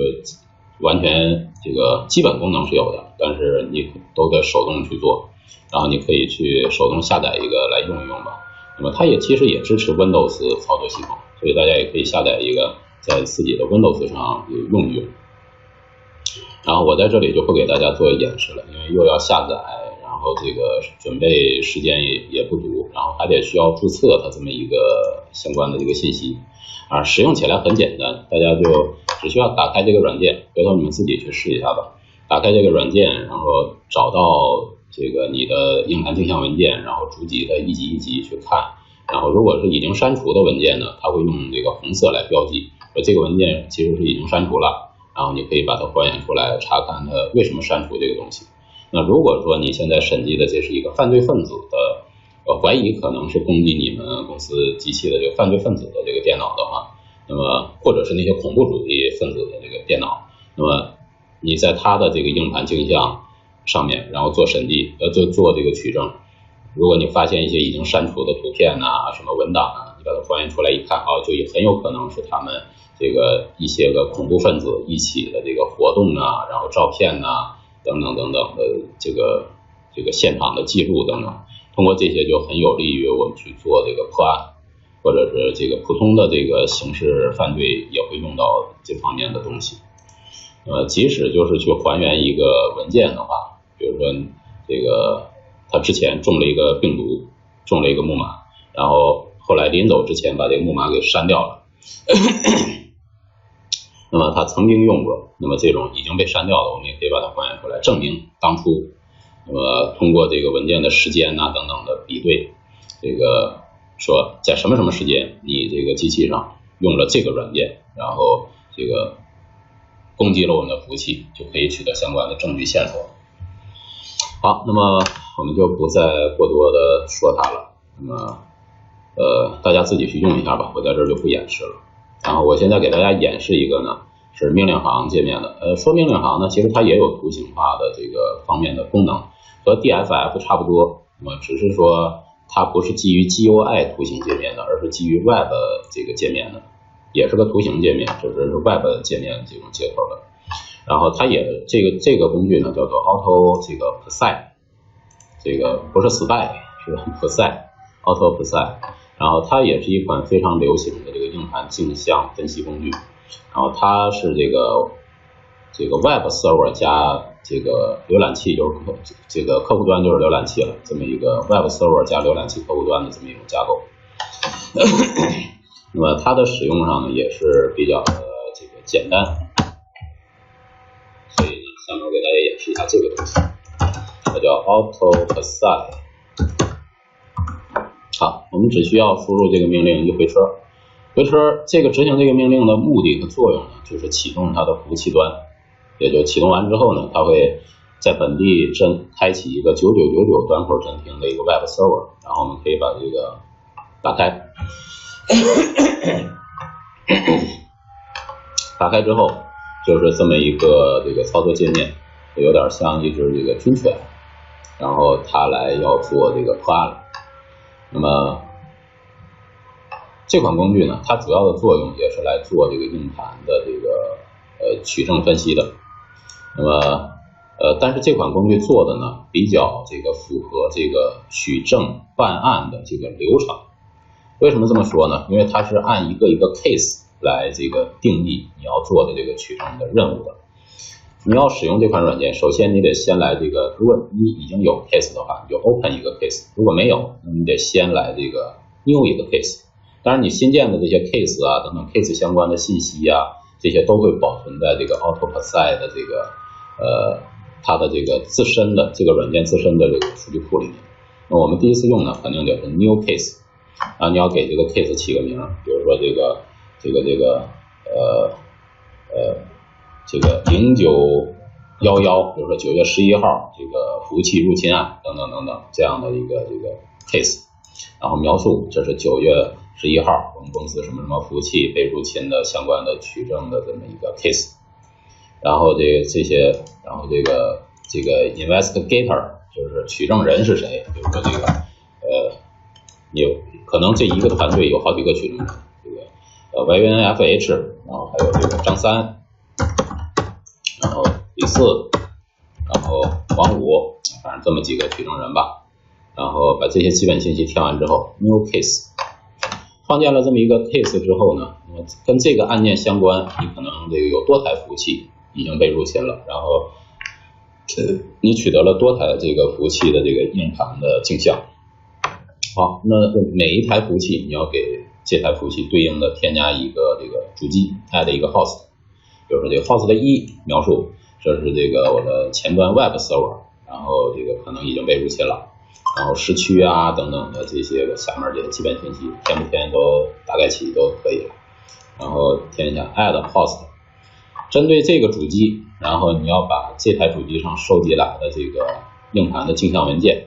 给填到这个主机里面，这个 add image。 好，那么接下来呢，我们就可以把这个 image 文件添加进来了。添加进来，那么那个镜像文件，硬盘的镜像文件放在哪儿呢？那么你得去单独的去手动的用这个 DD 啊，或者是 GUI Maker 啊等等这些工具去到那台服务器上把硬盘给镜像采集回来。采集回来之后呢，这个给它导入到这个 case 里面来。好，那我们现在呢，我就已经这个从刚才这个网站上下载了这个 DD 文件了，就我这已经提前下载好了，因为它虽然小吧，也有100多兆，就提前下载好了。那么下面我们就可以来这个把它拷贝进来，先拷贝到我的这个机器上来，拷贝进来，这个叫什么来着 ？control 什么来着？control.dd 啊，把它拷贝进来。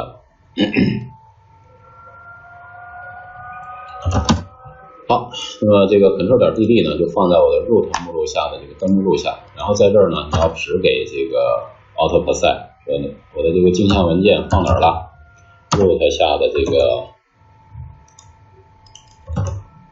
control.dd 这个文件，然后这个选择你这个采集镜像的时候是采的整个硬盘呢，还是采的一个分区啊？你说采的什么呀？这个镜像文件它是这个采集的是一个分区，所以你按实际情况，你采的是分区你就选分区，采的是整个硬盘就选这个整个硬盘。然后这个导入模式，比如说这个链接这种这个符号链接方式导入，还是这个 copy 方式导入，还是 move 进来导入。那么这里面如果是 move 的话，就如果在 move 的过程中 move 的话，也就是把整个这个文件给它 move 加载到这个 AutoPSI 里面。那么加载进来之后呢，它会成为这个加载到它的这个证据 locker 里面。证据 locker 呢，进入证据 locker 里面的东西呢，就是这个会被 locker， 就是被锁定，就不会再被这个写入东西了，就写保护了等于是。然后但是如果在 move 的过程中，你的机器突然间断电了的话，那么有可能对这个 image 造成一个破坏 corrupt。但是如果说这个链接方式，如果说你把这个文件从这个位置再移到别的地方去，有可能就找不到了，然后再分析的时候又分析不到，所以都有问题。一般来说呢，我们建议大家去使用这个 copy， 就是你原来的文件还是原来的文件，但是我把这个文件呢 copy 一份到我的这个 event logger 里面来进行分析，来进行使用。这个哪怕是使用坏了，这个过程中这个断电了不完整了，那也只是 copy 的部分坏了，我只要重新再这个导入一下这个 image 就 OK 了。就一般来说选 copy， 选好这些个选项之后呢，然后我们点 next， 然后这个你可以计算一下这个镜像的这个 MD5 值，或者是这个如果你已经有这个镜像的 MD5 值了，也可以把它给添加到这里面来，然后在导入点击 add 之后呢，这个它会重新计算一下这个镜像文件的 MD5 值和你输入这个 MD5 值来进行一个比对，看是不是一致的。我在这里我就不计算了，或者算一个也行。这个如果不想算了就直接忽略，算一个就选第二项。然后这个文件系统 detail 这些都不用选，因为这个取的那个分区 control.dd 这个分区呢，它就是取的一个计算机的 C 盘，用的是 NTFS 的文件系统。那么这些都已经是自动就已经识别好了。好，我们下面就点 add 之后呢，它算了一下 MD5值是这个，然后这个copy 进来之后呢，叫 image1，它给它命名成 image1了。当然，如果那台机器你还有其他的这个镜像的话，其他分区的镜像，你可以一个一个拷进来，它就会命名成 image2、image3等等等等。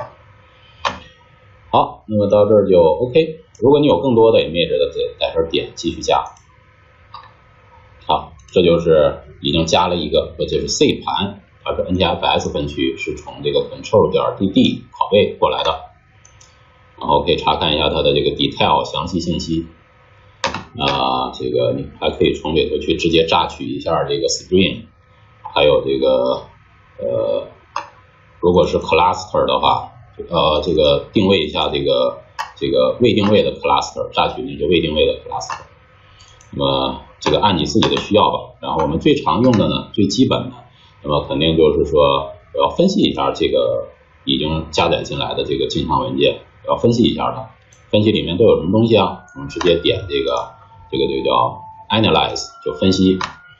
分析怎么分析呢？这个你可以用关键词去搜索，然后也可以按文件类型来进行搜索，或者查看这个镜像的这个详细信息。我们最常用的还是这个文件视图，也就是文件分析。通过这文件分析，你就可以看到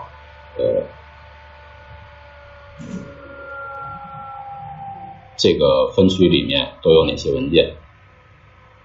那么有这么些个文件。那比如说这儿有个 MP3， 然后这儿有个 MPG， 然后这些红色的打勾的，这就说明是这个文件是已经被这个 delete 了，就已经被删除的。所以这种你看这个正常情况下，你把这个文件挂到别的机器上，通过文件系统去浏览去看，就看不见这些文件，因为它们已经是被删除了。但是我们现在用这个 AutoPrecise 或者像 DFF 那种这种工具的话，就可以看出来这种红色的标记它是已经被删除的，然后我们可以对它做这个还原，可以把它给导出出来。另外也可以查看它的这个报告 report， 查看这些个报告信息等等。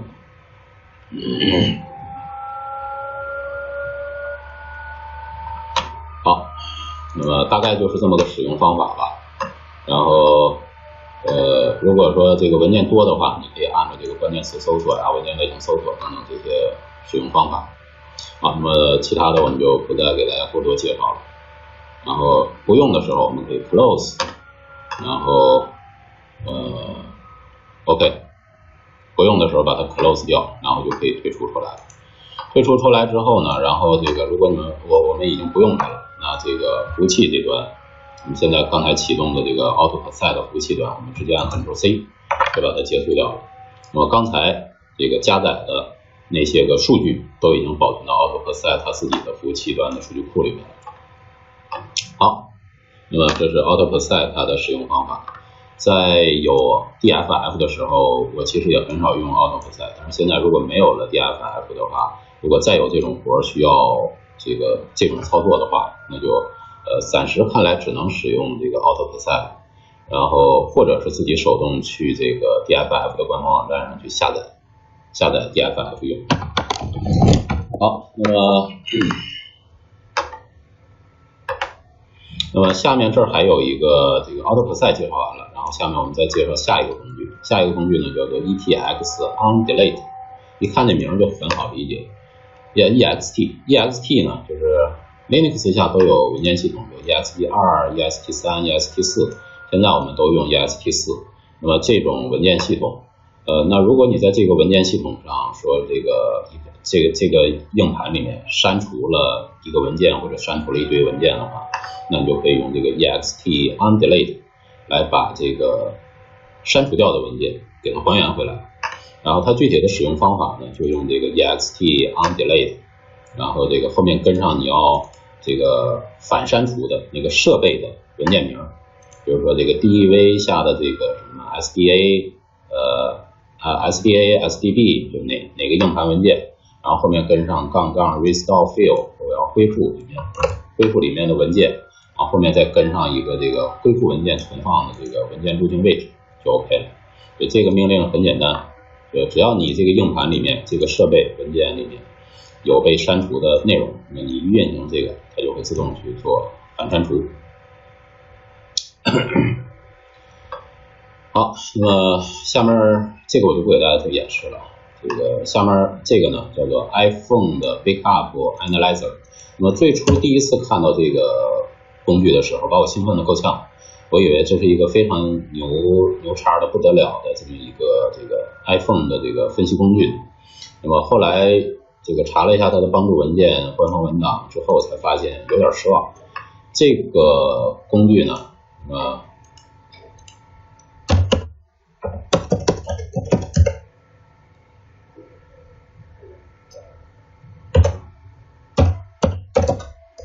这个工具叫 iPhone Backup Analyzer。那么它虽然是一个图形化的工具，界面也很友好。那么我以为它能从 iPhone 里面榨取出来什么其他的这个特别高级的信息，别的工具做不了的。其实后来发现呢，没什么大不了的。它只是用来分析这个由 iTunes 连接上 iPhone 手机之后，把 iPhone 手机做的备份的那个备份文件，它只能针对这个 iTunes 生成的 iPhone 手机的备份文件来进行分析查看，里面说备了哪些图片啦，备了哪些什么电话本啊之类的东西，它能查看这个东西。它并不是这个电话本身 image 的一个这种高级的这个分析工具，所以大概提这么一下吧。如果你有这个 iTunes 的备份文件的话，也可以拿它来这个查看里面的内容。好，这个我就不多说了，这个我觉得有点这个华而不实的这种感觉。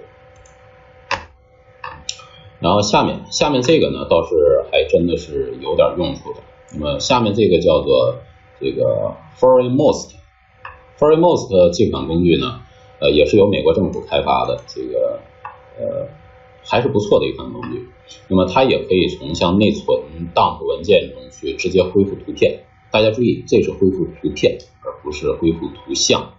那么图片呢，就是说我本身这是个图片，然后在使用过程中被加载到内存里面，在内存里面也是以一个图片的形式来这个出现的。这个系统调用的时候说知道说这是被加载到内存里面的原来存在硬盘里某个位置上的一个图片。那么这种明确的是图片格式的这个图片文件，那么不光是图片了，还有这个文档，像这个 DOC 什么文档 Excel 文档，那么它都可以去做这个还原。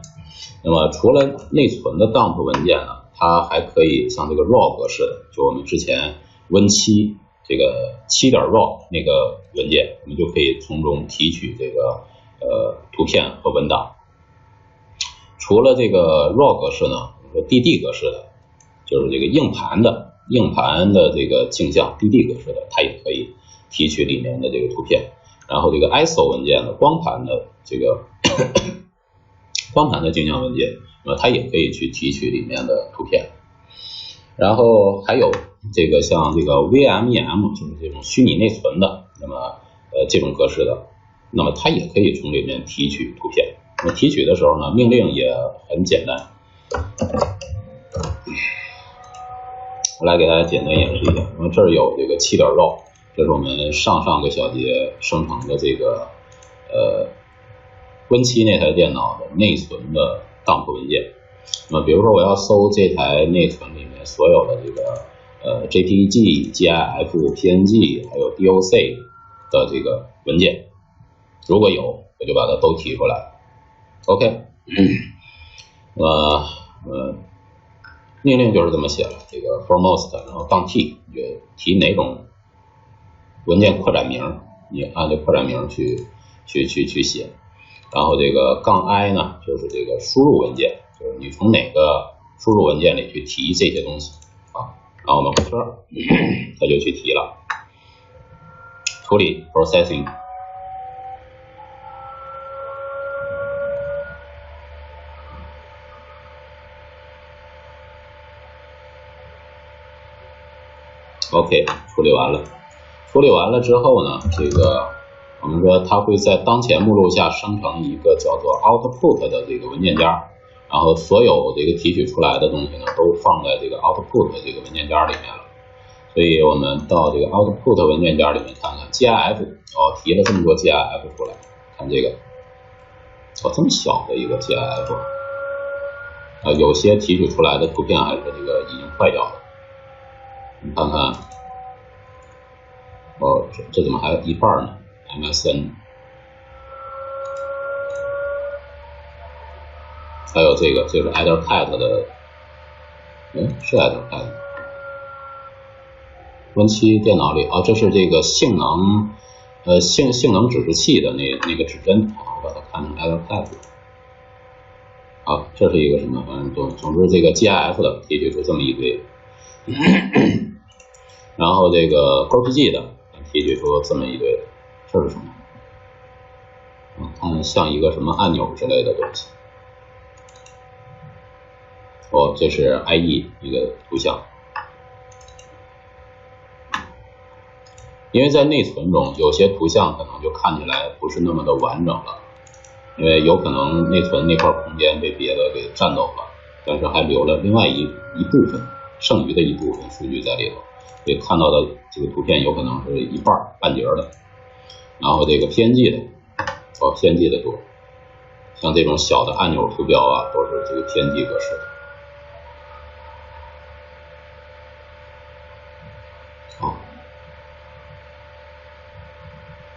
随便打开一个看看，OK， 没什么东西。好，那么这就是从内存里面提这个图片这么一款工具。好，那么到这里呢，这个包括死取证和这个活取证，我们大概就给大家介绍这么多了。然后更多的内容呢，我们就不再多说了。那么这一章的内容呢，基本到这里也就结束了。但是呢，其实本来这一章的内容应该还有一部分是这个网络取证。我们刚才前面的内容一直在谈的呢，都是这个主机取证，其实都是在这台机器上，无论是这台机器关机状态还是开机状态。关机之后我查它的硬盘，开机的时候我可以查它的内存、查硬盘，查等等的网络连接等等这些信息。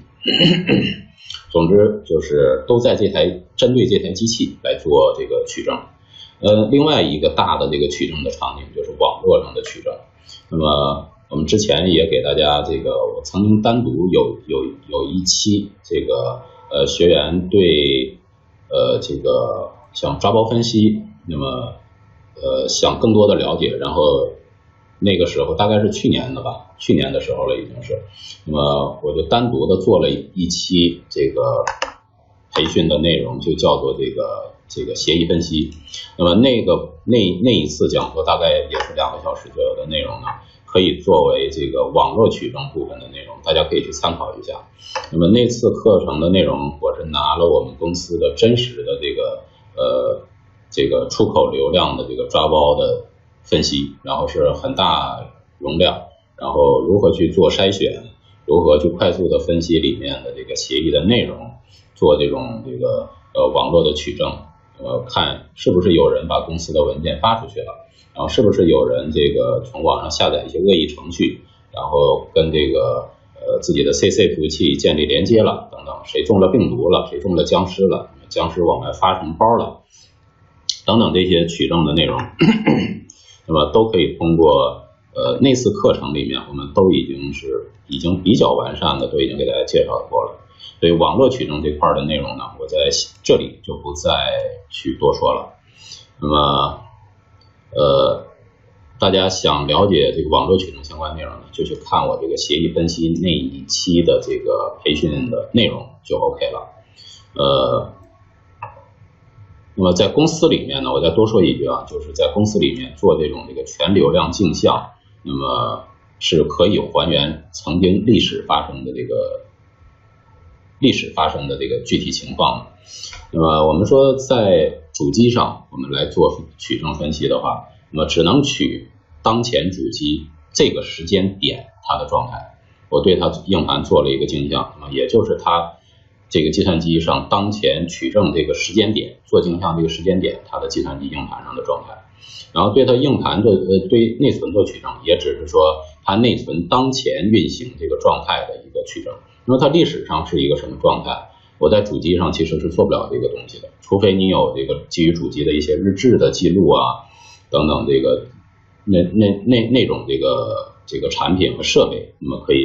以一定程度上去分析一下，或者主机的这个操作记录。以前我曾经在一家公司还有这个叫做防水墙，防水墙就是它会把你在你的计算机上做的所有的操作，点击鼠标所有的这个动作都录成动画，每台机器每天录大量的这个动画，然后当然我估计也没有人去审计去查看里面谁做了违规的操作，但是那也算是一种这个审计和取证的这么一种手段吧，只是说很难去做这个数据的分析。网络取证呢，大家就去参考这一期的培训内容就 OK 了，我在这里就不再多说了。那么全流量镜像还是很有必要的，所以还是建议各位无论是在现在还是在日后公司里面工作的话，你作为安全研究人员，那么还是网络管理人员，我都非常建议在公司内部实施全流量的这种镜像的这个抓包，然后它无论从这个网络的维护还是从安全分析的角度，都是非常非常有价值的。那么现在也越来越多，有很多的大公司也在开发自己的这一类型的产品。因为流量是最最真实的这个网络通信的这个证据。好，那么我们就说到这里。那么截止到今天为止呢，那么我们Kali Linux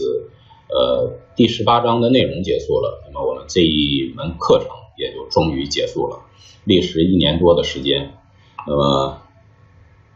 在结束之前呢，我就花2分钟时间吧，简单说几句话。这个首先我自我对这门课程做一下评价吧。面对现在市场上大量的这种计算机技术的培训以及计算机安全技术的培训，我对自己这门课程的评价呢，首先是这个内容全面，然后结构系统。我至少从我个人的角度，我在现在这个市面上就是国内这个安全圈里面嘛，这个安全培训这个圈里面，我是没有看到比我这门课程在讲渗透测试方面更加全面、更加系统、结构化、清晰的这么一门课程啊。那我在这里先给自己这个自吹自擂一下，我先对自己做个肯定。然后其次呢，我想跟大家说，我已经尽力了。那么在这1年多的时间里呢，我几乎是把自己的业余时间，因为白天要工作上班，晚上要准备课件、准备课程，然后录制、写 PPT， 然后这1年多的时间，我几乎把业余时间这个都花在了这个事情上面，就是录制Kali Linux 渗透测试这门课程上。然后我也尽了我最大的努力，在现有的这个精力、时间各方面的这个资源的情况下，我已经尽了我最大的努力了。然后我自己对这个课程的质量还是非常满意的。然后希望大家通过听我这门课程呢，至少是听懂的。那么可能我说这个听懂的呢，这个其实也是我授课以来，我讲课以来一直追求的一个目标。就是我发现这个安全界里面，包括整个培训计算机，不光是计算机了，就整个培训行业里面都有一种特别浮躁、特别这个浮夸不好的一个习惯，就是大家玩神秘感。讲师呢在台上吹嘘自己有多么多么的牛叉的不得了，然后这个学生呢听的就是这个云里雾里，然后觉得很炫，一乐一高兴，哇哇一叫，然后一高兴，这个课程结束了，但是大家什么也没学会。听了半天呢，就只剩下对讲师、对老师的一个这个神一般的膜拜。我觉得这是一个非常恶劣的一个习惯。然后我从开始做计算机培训那一天开始，我就给自己定下一个目标，就是通过我的培训，我要让我的学我课程的这些同学们，他们要听懂了之后，那么他们才能学会了，然后变成他们自己的能力。所以我的课程可能和其他的这个老师讲的课程呢，从内容上可能有重复，然后这个技术的这个点呢，可能各有这个侧重的方向。但是我个人评价我自己这个课程的最大的特点，就是我会把每一个知识点之间的关联都给它连接起来，然后如果说对理解这个知识点同学们会有一些个基础知识上的欠缺的话，那我会把那些基础知识给大家尽量的弥补上。打个比方的话，好比说其他的那些个只讲知识点的这个老师呢，他们讲完之后，如果每一个知识点我把它比喻成是一个砖头的话，那么他们讲完这门课，那你收获的是一堆砖头，哪怕你把它这个一个砖头一个一个的把它垒起来，垒成一面墙，但是他们之间是没什么这个特别坚固的这种联系，然后你一推呢，这一堆砖头就又变散了。然后我的课程呢，我所追求的目标就是把这每一个砖头之间抹上点水泥，抹上点这个胶水，然后让它们之间产生一个粘性，连接在一起，形成这个完整的一面墙，这样一个坚实的一个整体。这是我的一个目标，但是不知道是否通过我的授课已经真实的能够达到这个目标，所以我在这里只能说希望大家听懂了。然后第3点要跟大家说的呢，就是从这半年开始，我越来越发现这个安全行业里面总是有我这个眼熟的地方，因为在这半年里，我也个人也关注了不少新出来的一些个安全相关的这个微信公众号，然后我就非常奇怪，随着我这个课程在往前推进在讲，比如说我讲到了 Web， 那么我就发现最近有很多的这个安全相关的公众号就都开始写 Web 相关的这个渗透测试各种技巧啊文档，然后他们写的很多文档呢，我都看着特别眼熟。我在心里就隐隐的觉得可能有人在抄袭我这个课程的内容，但是呢，这个我也没有那么这个自己觉得我自己没有那么大的名气，可能应该不会有人来主动来抄袭我的东西吧。然后但是直到上一周当我把这个 Metasploit 讲完之后，然后我在2个微信公众号上面看到了这个有人这2个公众号分别写了2篇这个关于 Metasploit 的这个技术文档，然后通过看这2篇文档呢，这半年下来我那些个怀疑，我觉得可以这个落实了。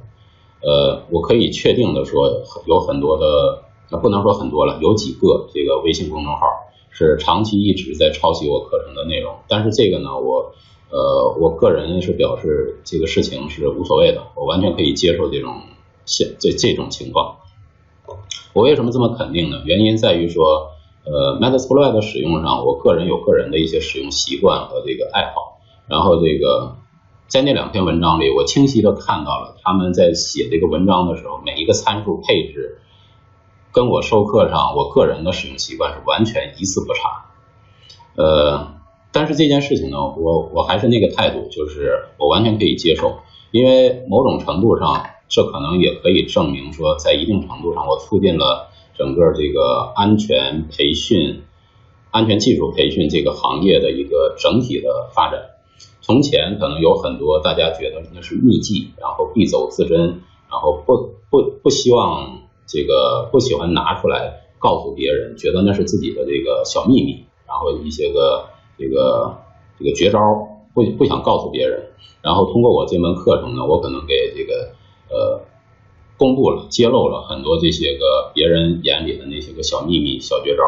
然后都给公布出来了，所有人都可以这个来看我这门课程，都可以学会。然后另外一方面呢，这个从这个课程的系统性上面，那么我也对这个行业似乎产生了一点点小小的影响，然后推动了很多的这个微信公众号，他们也去跟踪我这个课程，然后随着我这个课程的进展去发布更多的这个安全相关的知识和信息，然后把这个整个的大环境做得越来越开放，越来越这个公平。然后如果在这个事情上我能起到这么一点点的作用的话，其实我是很欣慰的。所以虽然东西被人这个抄了很多去，但是我个人还是表示很接受这个事实。然后最后再说一句话吧，就是过去我们共同学习，在过去的1年里面，其实我一直有一个观点，就是做培训的人，